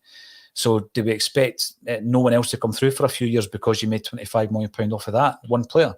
You want players to come through regularly, don't you? I mean, you want there to be a contingent of players making that step up on a regular basis. It can't be every 2 or 3 seasons. You don't want to be bringing in guys where you've got massive questions about them. Mm-hmm. You want to bring guys through within. You go, they're going to do a job for us. They're maybe not going to be outstanding. They're maybe not going to be like first team players, like the outstanding first team players. But when you need them, they're going to come in and do a job. And we haven't got. Ewan Henderson's went to Hibs. And we'll never know if he could have played for Celtic or not because there's a lot of unanswered questions. There's massive unanswered questions. Dylan McGeer, we didn't have Rangers in a league for 5 or 6, whatever number of seasons it was, and you've got Dylan McGeer who scored a wonder goal against St Mirren at Celtic Park in Neil Lennon's first time there. And remember him against Real Madrid? He was outstanding that day against Real Madrid.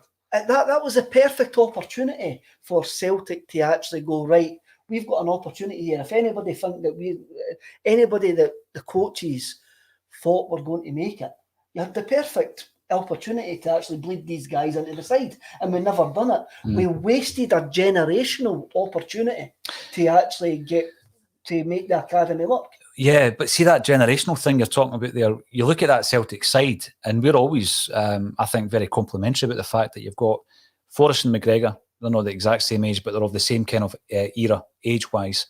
And then you're looking at players that are around about the 22 mark, like Ralston and Johnston, and of course Hazard, who's got first-team experience.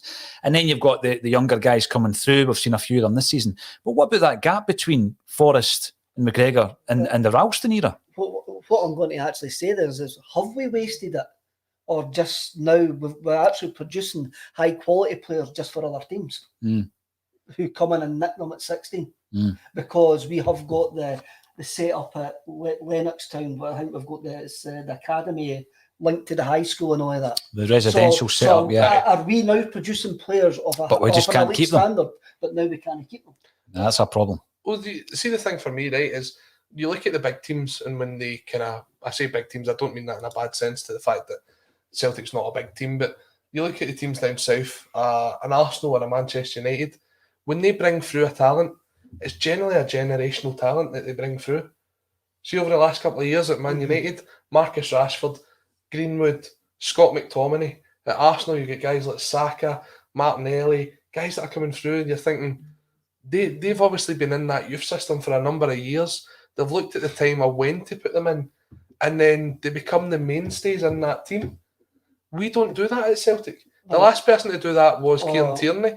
There's already talk of Saka moving to Liverpool. Just on that note, I want to get more comments involved. We've got a few bodies at the game. Who's all at the game? JP's at the game. Andy Rafferty. I think Natasha's maybe at the game. At the game as well. We've got a few Axon bodies at the game, and Andy is very. I'm very thankful for Andy because he's sending in some content from the game, not action, but his reaction. And I've been trying to put it up on the StreamYard, hence the reason I was a wee bit quiet for 5 or 10 minutes there for the stream so that you can see his reaction. But I can't get it up because of the file type, but it is now on the YouTube channel. So have a look at that and you can get Andy's half-time reaction to the first half. He'll be doing the same at full-time as well. Because we do have a few of the contributors at the game. Now, in terms of the comment section, thanks everybody for getting involved. It's a bulletin with a difference. Today, we are talking about the game or watching the game, but you can talk about anything Celtic related. It would be absolutely great for you to get involved. We're even getting people involved on the Twitch channel today. So, Sloth Lounge Radio, up the hoops. Thanks for joining us on the Twitch platform. It is fairly new on Twitch. is a Celtic state of mind. Maybe not the type of content you would expect to see on there. 3 guys talking about Celtic's B team, but Owen McGrandles comes in. Paul McStay, 17, say no more. He was that generational talent you were talking about, though, Colin, wasn't he? He was a proper one-off. I don't think we've produced. I would say we've not produced anything to that quality since. But 3 years before that, you've got Roy Aitken at 60. Well, we did have that conveyor belt at that time, though, Kev. I mean, you can go right back. You can go back to the players that we produced in the 50s, the 60s, the 70s, and then the 80s. And I think it started drying up in the mid to late 80s. And that's when we stopped producing the same quality. And when you look at the players that came through in the 90s, Kev, you know, we did continually try and bleed them in with Brian O'Neill and Mark McNally, Jerry Craney, Stevie Fulton. Different level of player. Monster. Yeah, we Brian McLaughlin. But they were a different level of player, Kev. They weren't the same standard as the ones we had seen in the 80s. The club's an absolute mess at that point as well, eh? So there's but then you bring through Simon Donnelly. At that time, Donnelly had all the talent in the world. But again, he was maybe in the wrong place at the wrong time. I still think we got enough out of him, though. When you look at the fact that he was still there when Tommy Burns comes in, he's still there as part of Wim Janssen's team. I think Donnelly can look back on his Celtic career and say that he done it justice. Yeah. Definitely. And of course, he had that period of time before coming to Celtic. He wasn't an academy player as such. We bring him in from Queen's Park, put him on the ground staff. So it's a wee bit like the Tony Watt scenario where he's with a club, we bring him in, we put him into that wasn't the academy back then, he was on the ground staff playing reserve team football. What I will actually say, going back to the Colts game that I'm watching, Joey Dawson's too good for this level on this game. There's the example. On this game. There's the example, yep. And then Joey Dawson's 19, so if we go and follow the rules that you've got... And he's played for Stockport. Scunthorpe, sorry. We've always done that, though. We've always brought in these players from the lower leagues. Remember Josh Thompson and Greg Spence? He's going straight into the B I think he's ready-made for this level. This is the level. This is the bridge between where he's... And people might say that's disrespectful. Look how Scales has adapted. Scales is far too old, though. He's 23. I know. But I'm talking about the level that he's coming for, Colin, you know. No, I know. But, I mean, I don't want to talk too much about them, but Rangers signed a boy from Finland, from the same league as where they picked up Alfredo Morelos, as a Colombian 18-year-old, and threw him straight in, paid £2 million for him, and threw him straight into the B team. £2 million? Something like that, £2 million. Wow. Don't know if it was structured for £2 million or what it was, but that was what the talk was at the time.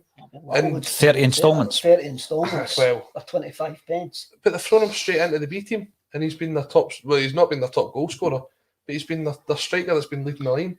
So they're going and buying players from different leagues all over Europe and then throwing them in here. This is where it comes into how many.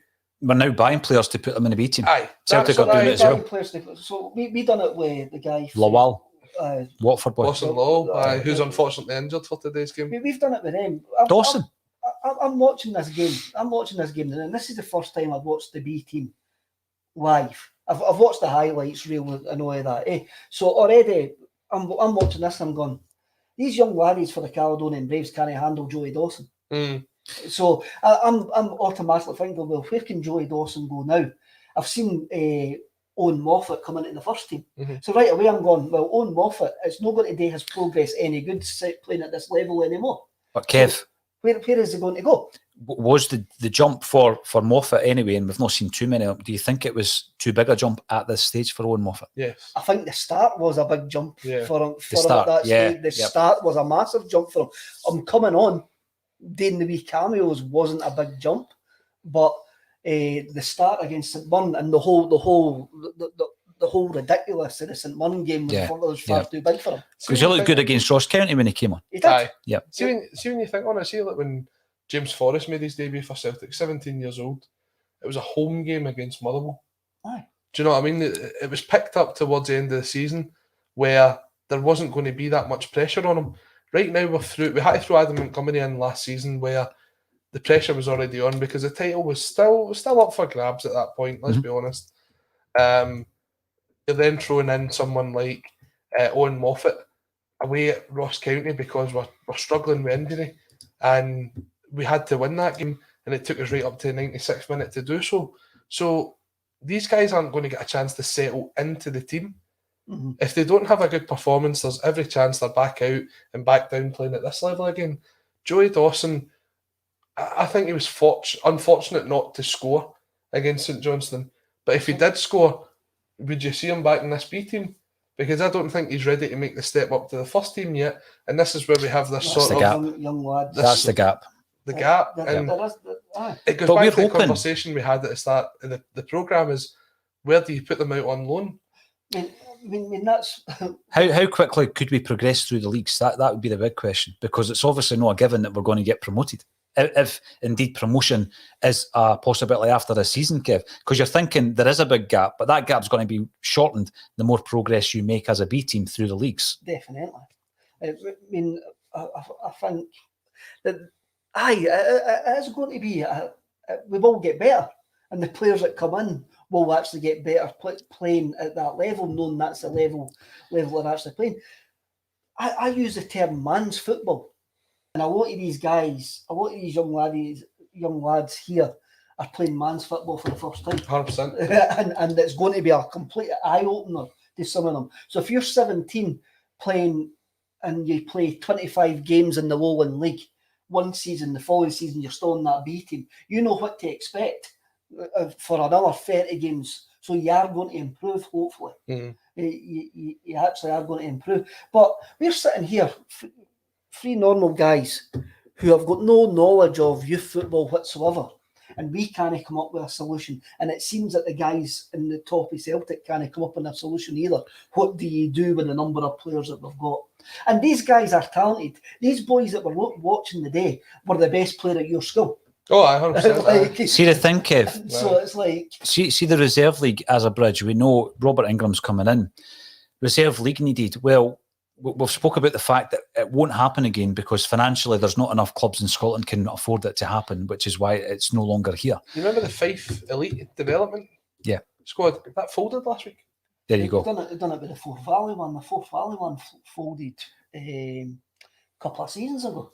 But the last winners of sorry, Paul, the last winners of the reserve league were Ross County, and they were playing 15, 16, 17-year-olds. See, when you look at this here, what we're watching just now, this is the first signs of what is a more of a long-term plan. I do think that a team like Celtic, because I'm only concentrating on what we're doing at the moment, I think we're looking at this and saying we want a team, let's say, in the Championship in Scottish football. We want a team in the second tier. They won't allow us to enter a team at that level. Therefore, we need to start in Tier 5. But then you're in that quandary.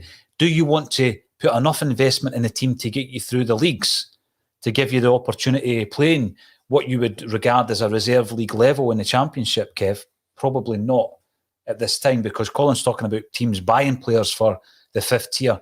I think if there was the promotion element of it, you would probably see Celtic buying a higher calibre of player to try and get us through the leagues, because that's more of a long-term project then. If you get a team in the Championship and they won't allow you to get promoted beyond the Championship, then that's your reserve team. That's your reserve team, but it's going to take a wee while to get there. Not just climbing through the leagues, but also the fact that there's no guarantee you're going to get promoted. I mean, this proves it. This team just now proves that there's no guarantee you're going to get promoted. No, there's no guarantee you're going to get promoted. And again, it's probably been an eye-opener for some of these young lads who have been at Celtic 4 or 5 years. Now at the 19-20 mark, all of a sudden to start playing, I'm going to use the term again, man's football. And going, what's this? When you see the number of under-23 players that have come up for English academies and look who he plays at New Douglas Park. Yep. I'm actually thinking of Tyler Blackett there. Another where is he now moment. Cut the stream. He's just mentioned them on. No. I remember that night when it was him and Dedrick Boyata at New Douglas Park on a Friday night, and both of them looked like they'd never seen a football before. That might be one of the worst. We've had a few where are they now moments, and we've not actually checked them out, but I'm going to check that while you're talking, Kev. And for me, that's the problem that we've got. And this will be a massive learning curve for these guys this season in the Lowland League. And for us to step up further would be a massive learning curve. We would get some safe faces. Our young laddies would get some safe faces because they're not used to playing that type of football. But that's where we need to go. If we want our guys to progress, that's where we need to go. I'm maybe not doing the Lowland League justice here, but I'm having a look at this going, Joey Dawson's too good for the lower league based on what I'm watching here. It's almost like the way you're describing it, right? Obviously, because you can only play up to, I think, you're 18, 19 in this league, right? But then we're speaking about guys like Kerr McInroy and Luke O'Connell and O'Connor and Ross Doohan, even going back to an earlier conversation. It's almost as if you need 3 teams because you've not got that league. So you need a team that's going to go no further than the Lowland League for your boys that are kind of 16 to 18. Then you're going to need you're going to need a league team. A league team, that's going to come through second, first, and into the championship, and that's going to be your guys like a Joey Dawson. Basically, your Lowland League team is your Colts, and your B team is actually in the league. Setup. You've got that in Spain, where Real Madrid have a B, C team, a Castilla team, a B team. I think Barcelona are the same as well. I'm not sure if there's any other teams. Scottish football's not going to accept that. That's the problem. Who was, Colin, the first manager to propose that a Celtic reserve team was in the league pyramid in Scotland? Taking back a good while now, isn't he? Steen. That's what I was thinking, 1968. The guy was a visionary. Now, we're not going to go through this without talking about Cameron Harper, Tyler Blackett and Ben Hutchinson, some of the great names that both Colin and Kevin have brought up today. So where is Ben Hutchinson now was the question. And he's at a club called, this is a guy who played with Kilmarnock, remember? Middlesbrough, Celtic, Dundee on loan, Nuneaton Borough, Swindon Town, Lincoln, Mansfield Town. And he is now plying his trade, if that's what you would call it, with a team called Long Eaton. Where are they in the English pyramid? I'm going to go with another conference south. Long Eaton United is where he's playing. The Counties League. Counties League. Southern Counties League or something like that. Let's have a look. United Counties League is where they are playing. What level is that in the English pyramid? Level 9, is it not? There we go. Is it level 9? It's off the scale. I can't even tell you. It's level 9 to 10. That's where he is. He's only 34. He's only 34. Ben Hutchison. Gordon Strachan signed him on it, so you're talking 15 years ago. Level 9 to 10. He did, aye. Oh my word. In a Champions League game. Wow. So he got some minutes for Celtic, as much as he shouldn't have. That's incredible. The wee boy Davison's had a great game today. He's been superb. Superb. Yeah, my man of the match, without a doubt. Tyler Blackett, can anyone tell me where he's playing his football? He went to Nottingham Forest after us. Did he not go to Reading? He was there as well. I think he was quite well received at the Championship clubs. I'm going to say he's still in the Championship. Remember, he was on loan at us, so he's gone back to Man U, then he signed for Reading, then Nottingham Forest, and he's now in Cincinnati. Oh. After a free transfer has taken him to Cincinnati. And talking about playing in the States, fair play to him indeed. Talking about playing in the States, the other player is Cameron Harper, of course, who went to Red Bull. Red Bull, yeah. And I'm going to ask you the question. We've got a wee deal with Red Bull, eh? New York Red Bull. Gone there and for 3.5. Well, Sorrow potentially if it works. There, eh? So, New York Red Bulls, he's gone there. He's played 7 first-team games. Now, you'll bear in mind that was a year ago he played his first game, his first and only game for Celtic. Would he have played 7 first-team games in the last year had he stayed? What do you think, Colin? No, but again, he was another one of these ones that was extremely well thought of at Celtic. He would have been the Owen Moffat. This year, aye, that would have been the way Cameron Harper was looked at. But he had a pretty poor performance in his only game for Celtic. It was against Livingston at Celtic Park or Hibs. One out of 2. Aye, it was Hibs because I remember he had a great chance actually to score. He did. You can't judge any player on that night. Not in that month, Kev. No. That was one month that shook Celtic Football Club to its very core, wasn't it? I must admit though, I was having a wee laugh when I was watching the footage for Lennoxtown yesterday with the snow getting swept off the training pitch and that, and I could just picture Cal McGregor going, this time last year we were in Dubai, lads. What's going on? I reckon this time next year they'll be somewhere. Aye, but definitely.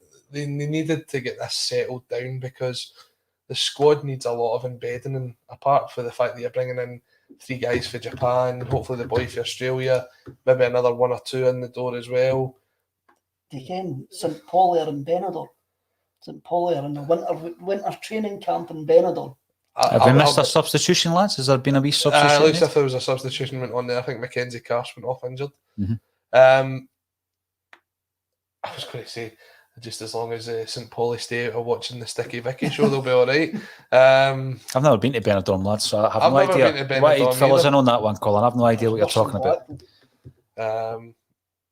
Couldn't possibly be. Nothing against any of our Blackpool listeners, if indeed there are any. Get involved in the chat section. We've been talking about the youth setup and how that works for Celtic, if it works for Celtic in the 5th tier. I don't think that is where Celtic see it going long term. I'm pretty sure if they introduced the promotion into the deal, then there would be more of an investment. But then it begs the question, Colin, what happens to your 16, 17, 18-year-olds? Would a player like Rocco Vata get the game time that he needs at a higher level if we didn't have the current setup? And that is the question, because he's too good for underage football. Would Liam Morrison and Barry Hepburn have stayed if this was an option for them? I think we're at the first stages of that. The Bayern B, the C team they're at the minute, just made the move up to the Bayern B team in the last couple of weeks.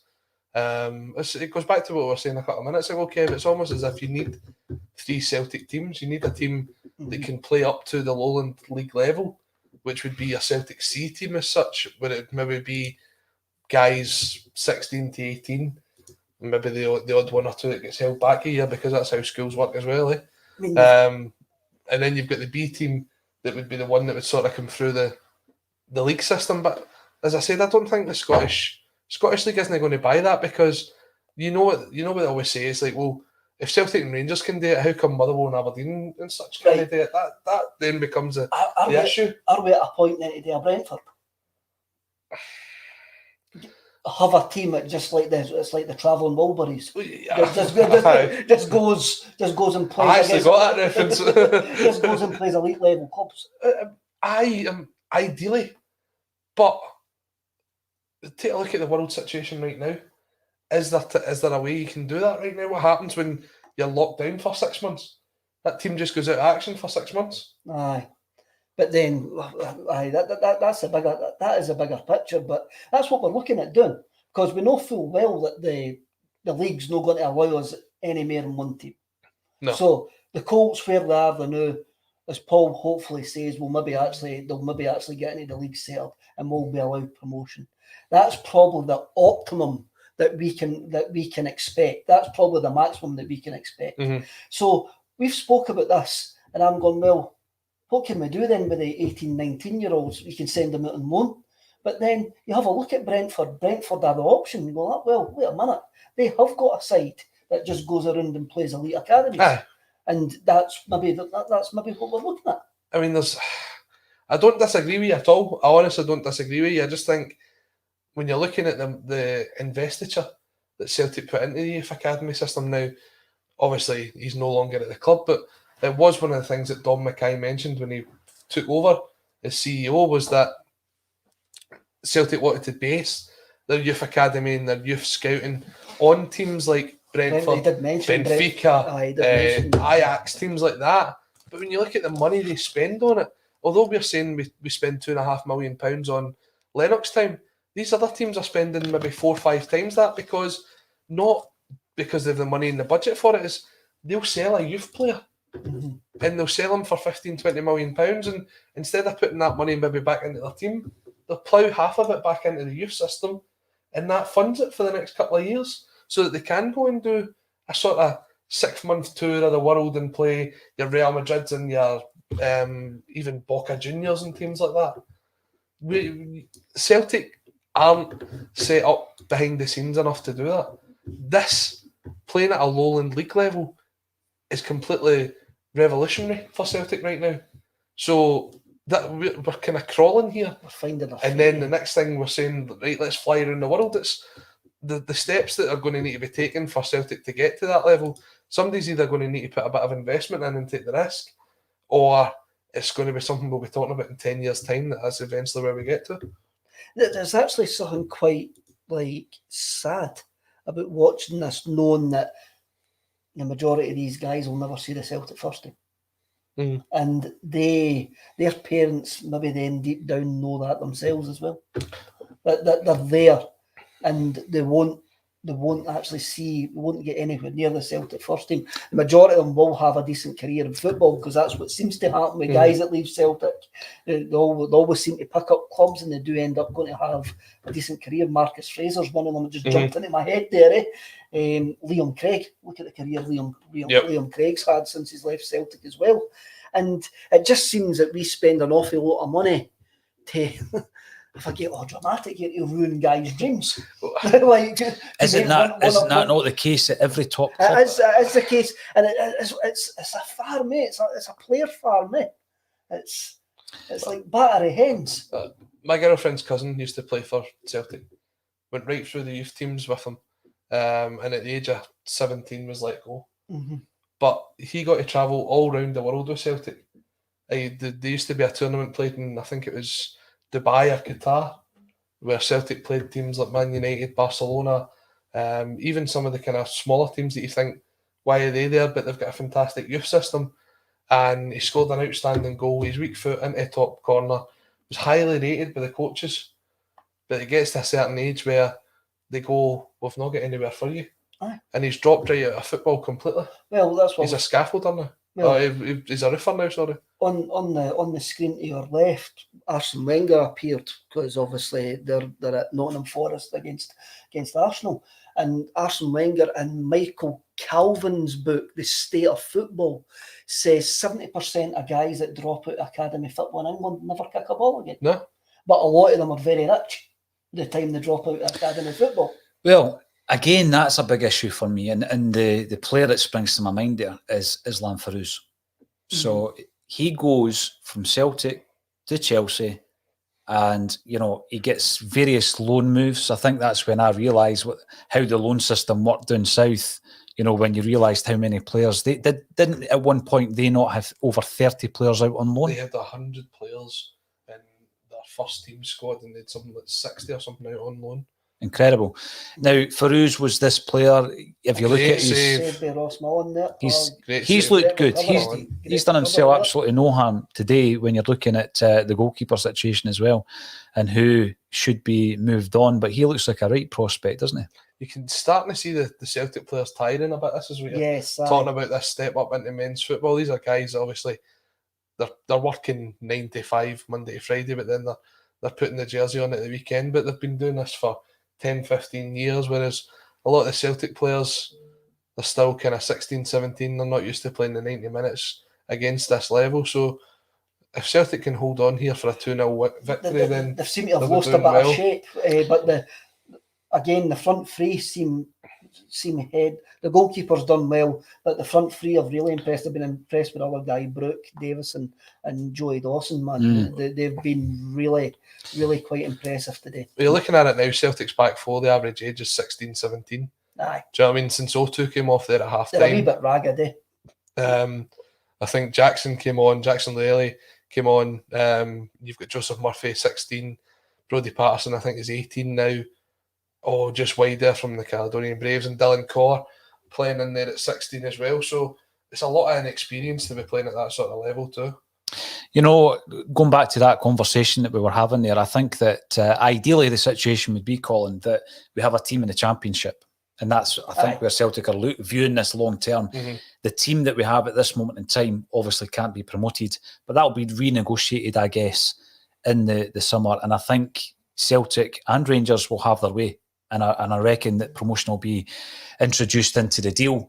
And eventually the plan will be for Celtic to have what they would deem a team at a level that they might say is reserve team level. See, for me, I think there should be a way to, because you're going to need to get the backing of the rest of the teams in Scottish football. Right? You're going to need to get, like I said, your Aberdeens, Hibs, Hearts, etc. on board. I think that there's room for another league to be put into the pyramid that maybe complements the Lowland League, the Highland League, and the West and East of Scotland somewhere, that starts off with maybe just the 12 teams that's in the Premier League and the reserve teams, and then an invited select few of the top teams in maybe the East and West of Scotland with promotion into the Highland and the Lowland League coming from there. It maybe takes us back a year or two from the situation that you're at just now, but you can't get promoted as it stands, and I can't see any way that the Lowland League teams will agree next year for the winner of the league, if it's Celtic or Rangers, to be promoted again. So it maybe need to be that you completely restructure the league to have an additional level to it that will allow the promotion and relegation aspect to come in. Because there is teams that, if you listen to some of the fans from the Lowland League, there's teams in that Lowland League this season that shouldn't be in it because they're not good enough. Aye. There's teams that have been turned over, 11, 12, 13 nil, and that's not just by Celtic and Rangers, that's by like Bonnyrigg and stuff as well. So because of what's happened with COVID, the Scottish leagues are slightly out of kilter, and now's probably the time to try and put that rebalance in. And if Hearts, if Hibs, if Aberdeen want to be a part of it, that's their invitation to do so. And then they kind of turn around and say, well, it's only benefiting Celtic and Rangers. Well, it'll be interesting to see how it develops. I mean, I'm looking at this game today. The three of us sitting here have got season tickets. What would make you, Kev, go to more of these games? It's difficult for me because just family-wise, and also I go to the home games and that as well. So if you've not got not got a weekend football, if it was on the season ticket, I would definitely think about it. Definitely think about it. If it wasn't in somewhere as bizarre as Airdrie, I'd maybe think about it as well. Aye. I mean, if they do something to Barrafield and it's got a 1,500 stand or something like that, then I would travel up to Barrafield to do it. If I could see the overall merit of it, I would do it as well. Because at the moment, there's no end game. It's a one-off. It's brand new. There's still don't know what's going to happen. I must admit, I have thoroughly enjoyed this. I have thoroughly enjoyed this game, and I've thoroughly enjoyed watching the front three. I remember going to that. Remember the series of games that we played against the likes of Sporting Lisbon, because that was the one game I went to, and it was the youth players, and it was the kind of elite. I can't remember the name of it. I think Mark Warburton had something to do with setting it up. Next gen. That's exactly what it was. And I went to Firhill and I watched Celtic play Sporting Lisbon, and the player that stood out above anybody else on the park was Darnell Fisher, playing right back. There was a few others in that team, but I think Darnell Fisher was the absolute standout. Is that something that still takes place the next generational season? No, they moved that and they incorporated it within the Europa Youth League right now, who currently are representatives this season are Rangers because they won the Senior League because there was no youth football last year. But teams like Hamilton have made it into the Europa Youth League over the last couple of years, so in terms of Scottish football, there's a great aspect to that there as well. But again, a lot of these things that were there for youth players 5-6 years ago, the opportunities just aren't there anymore. Do the Champions League sides, do their youth sides still play each other? Yes. Is that still a thing? Aye, because that's where we saw Edouard. You've got the Champions League, and then you've got the Euro League, which is below it. And you think the Euro League would be for teams for the Europa League, but it's not. It's a bit of a mess. Talking about Fisher then, right? There's a player who struggled to break through at Celtic, played 20-odd games, maybe over a couple of seasons, had a loan deal out at St Johnstone, but since then, right, since 2016, he has played championship football in England. Yeah. So there's a guy that couldn't break through. He's not someone I think would immediately come to your mind as a player that we've produced that went on and did well, Kev, but he clearly has done. He's had 5 years, gone in 6 years in the Championship in England. Jim Simonetti tells a great story of how the Jimmy Johnstone Academy found Darnell Fisher. Yep. And as you say, he's been a standout for Preston. He's had a right decent career for a guy who was basically had to beg to play that day. And he's now at Middlesbrough. And he's now is it at Middlesbrough now. And that's what I'm saying. These guys, I'm having a look at a lot of these boys here, and history tells, and I mentioned Marcus Fraser earlier on, Liam Craig earlier on, and that as well. these boys will have a career in football. Mm-hmm. If they keep their heads screwed on and don't get disillusioned if they get let go with Celtic, they can go on and have a decent championship career, a decent career in the Scottish Premier League, or they can move to England. The other one, Ross Wallace, had a decent championship. I was just thinking career, about Ross Wallace. What was his last club, Kev? What was the last club he played for? I think the last club I can remember him playing for is Preston. I'm going to say St Mirren, and I'm not looking at anything here, but I'm going to say back up the road, I'm sure he did. I'm sure I remember him coming up to St Mirren. Ross Wallace, last club he played for, St Mirren. I wouldn't have guessed that. I didn't think he came back up the road. You're talking about what would encourage people to come along there, and I do think one of the kind of big things is every game's played in Airdrie. And I'm not saying Airdrie's a terrible place to go to or anything like that, but it's in the middle of nowhere, really. When you go to it, because I was That's fortunate a soulless enough to stadium as well. I was fortunate enough to go there last season to see the women's team, but it is in the middle of nowhere. That was a summer's night, was it not? It was a sunny night. Aye. It's in the middle. They used to play the reserve games at Capel, and I would selfishly say that was a much better place to play them because it was right on my doorstep. But what is you're talking about? Obviously, the Celtic team travelling around the world to play these teams. Why could we not take this team on the road in Scotland? We've got fan bases all over Scotland. True.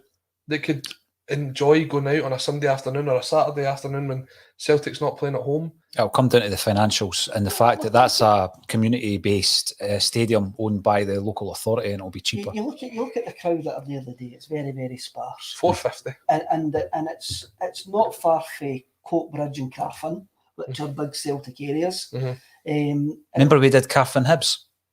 Aye, we did. Aye. The club. Who was the guest that night? Sorry to interject. Who was the guest? George McCluskey. George McCluskey, Tosh McKinley. Big Yogi. And Big Yogi. Yeah. Big Yogi had a lot to say that night, if I remember correctly. He did. One of the many nights Big Yogi has a lot to say. But you're right, big fan bases in these There's areas. massive fan bases, so it hasn't even lit a match there. We're in the middle of a winter break. But how are we engaging with the supporters clubs? I don't think we are engaging. Exactly.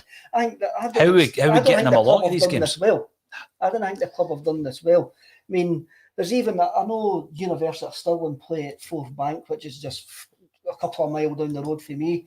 East Stirling play at Brockville, the new Falkirk Stadium, or whatever it's called, which is just, there's probably more chance of me going to many of the away games than it would be travelling to Airdrie. You think about it, like, see for a West of Scotland fan, the closest game to, if it's not at Airdrie, is going to watch them play Caledonian Braves because it's at Strathclyde Park. Is it Strathclyde Park? Strathclyde Park.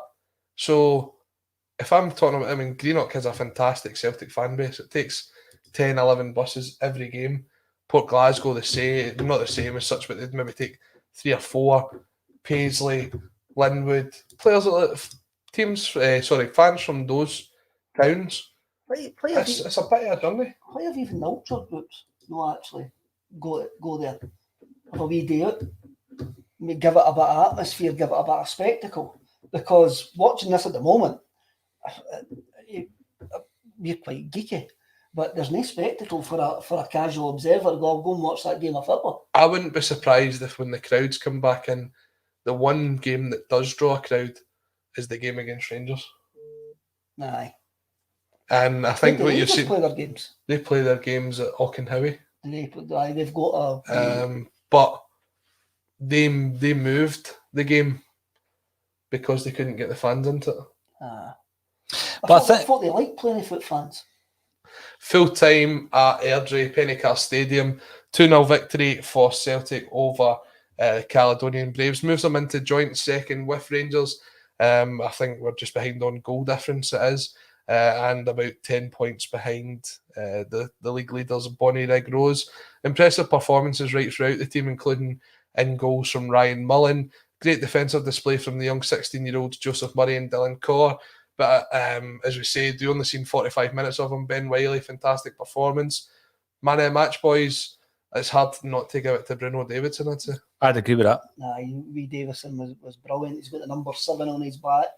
He was tricky on that right-hand side all day. He caused the Caledonian Braves loads and loads of bother, And the fact that he looks like a wee bit like Stephen Bonds is one for the Celtic. Only with the hair. Only with the hair. So that's 7 unbeaten for Tommy McIntyre's side now. They seem to have settled into that league. Absolutely. They seem to have settled into the level. And I'm just checking what the next fixture is coming up for them. They will be playing Gretna 2008 on the 15th. Why did Gretna not just call themselves Gretna? That's allowed in Scottish football. Well, we're going to run for another 6 minutes because we have been going for almost 2 hours, lads. And although it's a watch along and we've done a few in the past, this was the first time we have covered the Celtic B team. It's only right they wear the green and white hoops, but we have been discussing where that goes, and I guess we'll never know. I've got a theory that, there will be a new deal done in the summer, but we certainly will not get any higher in terms of our entry level into the league system. There's a question mark over whether or not we'll even get to level 5. So we'll see how that goes. But it was interesting to watch how the system that the team plays is the same as the first team. It's obvious that the club, the football department, are buying into Ange Postecoglou. There's a few other wee things that have happened over the last couple of days, and of course, Tony and I will be talking about them tomorrow in the Bulletin. But I found it interesting, Kev, we'll start with yourself, that Stephen Welsh was in amongst the transfer rumours sections, and that he had garnered some interest from the Italian football. And I suggested that the success of some of the Scottish players over there in Serie A at the moment, and Aaron Hickey, Liam Henderson, both ex-Celts, are probably indicative of the fact that some of the players that we've got at the moment are getting more interest. Definitely. I think the success, as you mentioned, of Henderson and Hickey has made the Italian scouts have a look in Scotland to say that there is talent there who can adapt to Italian football. Once a certain type of player or nationality of player becomes a success in Serie A, they keep on going back to that well. Yep. When you look at the amount of Yugoslavs, when it was Yugoslavia, but the amount of like Croatians and all of that that still play in Serie A, that's because those players have been to Serie A and adapted and played well before. So these clubs keep on going back to those wells. And Hickey's been fantastic for Bologna. So they'll be looking at Scotland and going, who else is there that we can actually get as young enough as able to adapt? And Aaron Hickey used to be a bit peely-wally and he's built himself up. He's got a nice wee tan in that now as well. He's looking well. The Italian lifestyle suits him, it seems. But it's not a kind of a new thing to do stuff like that. You take a look at Italian football, for example, in the 90s. They'd go to the English market. They'd pick up the English players. Back in the 60s and 70s, Scottish football turned to the sort of Nordic market. Morton bled in all the Finnish players that then came right Rajamaki. Came right through Scottish football. Dundee United, Scandinavian, like Olafsson and even Ederson and even Celtic with Shuggy Edvaldsen, players like that came through. When you see a market that is successful for you, you go back to it. Celtic's done it right now. They've picked up Kyogo and went back to the J-League and picked up another 3. But that's how these Scottish guys. That's how the Stephen Welsh link to Udinese is not a surprise because you've got 2 guys doing there. You've got 2 guys in Italy who are Scottish doing well. So when you saw that link, you go, who made up that rubbish? You're not saying that. You go, well, there is weight with that. I seen an argument that this is sort of, and just seeing Celtic TV is giving Ben Summers man of the match, who was the other winger. Hard to argue with that as well. I thought there was trouble coming down both sides. Both sides, I think. For me, I just don't know if Stephen Welsh is at the level where you'd say, do you know what, he's going to be a first choice Udinese centre back over the next couple of years. I think there is a talent there, but they're kind of gambling on for the future. What I really like, Colin, though, Alan Morrison done the review of the centre halves now. If you want to find Carl Starfelt after reading that, he's under a patio somewhere. After reading what Alan, what his stats actually show, but what he says about Welsh, he's improving year on year. His stats are getting better and better. And apart from the brain fart like he had against Livingston earlier on in the season, I think he's been steady enough for us. Go back to the fact that we were talking about last season, Kevin, how difficult it was for anyone to shine last season. Right. And that was his introductory season for Celtic. I know he played one game before he played against Rangers, but that really was his introduction to the Celtic side. And I think he's weathered that storm, not on a personal level, but the fact that he came into that storm that was Celtic last year. Probably another player, Paul, that's benefited if he'd gone out and Monty Morton. If only he was playing at the right position. But seeing that level of football, playing that level of football, and maybe even getting that wee question in his head, going, I didn't want to play here. I'm going to need to up my game. I'm not saying Greenock's a bad place to go and play football, but saying I've got it great at Celtic. I need to actually work my way up here and make sure I remain at Celtic. What about, though, the question you were talking there about some of the players that go over to the States? Having these arrangements now, it was with the Hungarian team. Remember, Willie McStay went over, he was a manager. Yeah. And we apparently were going to be sending players over to Hungary as well. I think that only happened once. Yeah, we sent a couple. Willie McStay was promised more than that. It didn't quite happen by the time he got over there. And I looked at this it was Zujpes Dosha, wasn't it? Yeah. And I looked at the situation there, and you can see the merit in it. So they're going to a club and there's a partnership. They've actually instilled a manager there at that time. So I don't know what their thoughts were on Willie at that point and his future with regards to Celtic. But he's been the manager, and they've only given him the one player. He was meant to be getting a host of players. But you've got a relationship with a guy like Ronny Deila who goes back to Norway, and we never utilised that. Surely there would have been a benefit to Celtic because we know how he can develop players and sending some players over there. And there would have been a benefit to him in getting the young talent coming over. We don't seem to do that. Even now, maybe it's beyond their capabilities now that he's at a kind of higher level than he was operating at over in Norway. But I just thought that was an opportunity missed, Kev. Get 3 or 4 young guys over there and developing under Ronny Deila, who obviously, and we know he can develop players. I think the club miss an awful lot of opportunities to use ex-managers or ex-guys who used to work for us. There's also, as you say, these partnership deals that happen all over European football. You've got clubs who owners own multiple clubs, and you see players rebounding between them all. And it's something that we should maybe look at and use it to our advantage, because we've been speaking nearly 2 hours and we're still no further forward solving the conundrum. So another option is where you go in partnership with a team in the second tier of the Bundesliga, and you send your players there. St. Pauli. Well, I watch a lot of Bundesliga 2 games, and the standard is extremely high. There's a lot of technically good footballers there. Jackson Irvine is playing for St. Pauli at the moment, and he's not looking at a place. So that is a decent level. And you talk about clubs like Red Bull Salzburg. Look how many guys they sign for the Bundesliga too, and turn into players who then move on to bigger clubs. So there is merit in having partnerships with some teams in Europe. Maybe not in Scotland. I don't think that's allowed actually, but having official partnerships with teams in Europe, could be a way to go. And there's probably some unofficial partnerships do kick about. But Kev, they were trying to set up a partnership with Dunfermline. Ross MacArthur and Peter Lawwell were in discussions to set up that partnership and get some of the young guys on it. I think the limit, though, is 4 to any other one club. But they were trying to set up that pathway to get the players to Dunfermline Athletic. From a Celtic point of view, I think that's great. If I was a Dunfermline fan, I don't know how I would feel about that. But we've already got these special partnerships, Kev, with Dundee since we got their vote a couple of years ago. To make sure that their vote went to that wrong inbox. Exactly. Right. So we've got them partnerships. Right, it's been tremendous to actually get a watch-along under the belts. That was the Celtic B team, 2-0 victory, pretty convincing.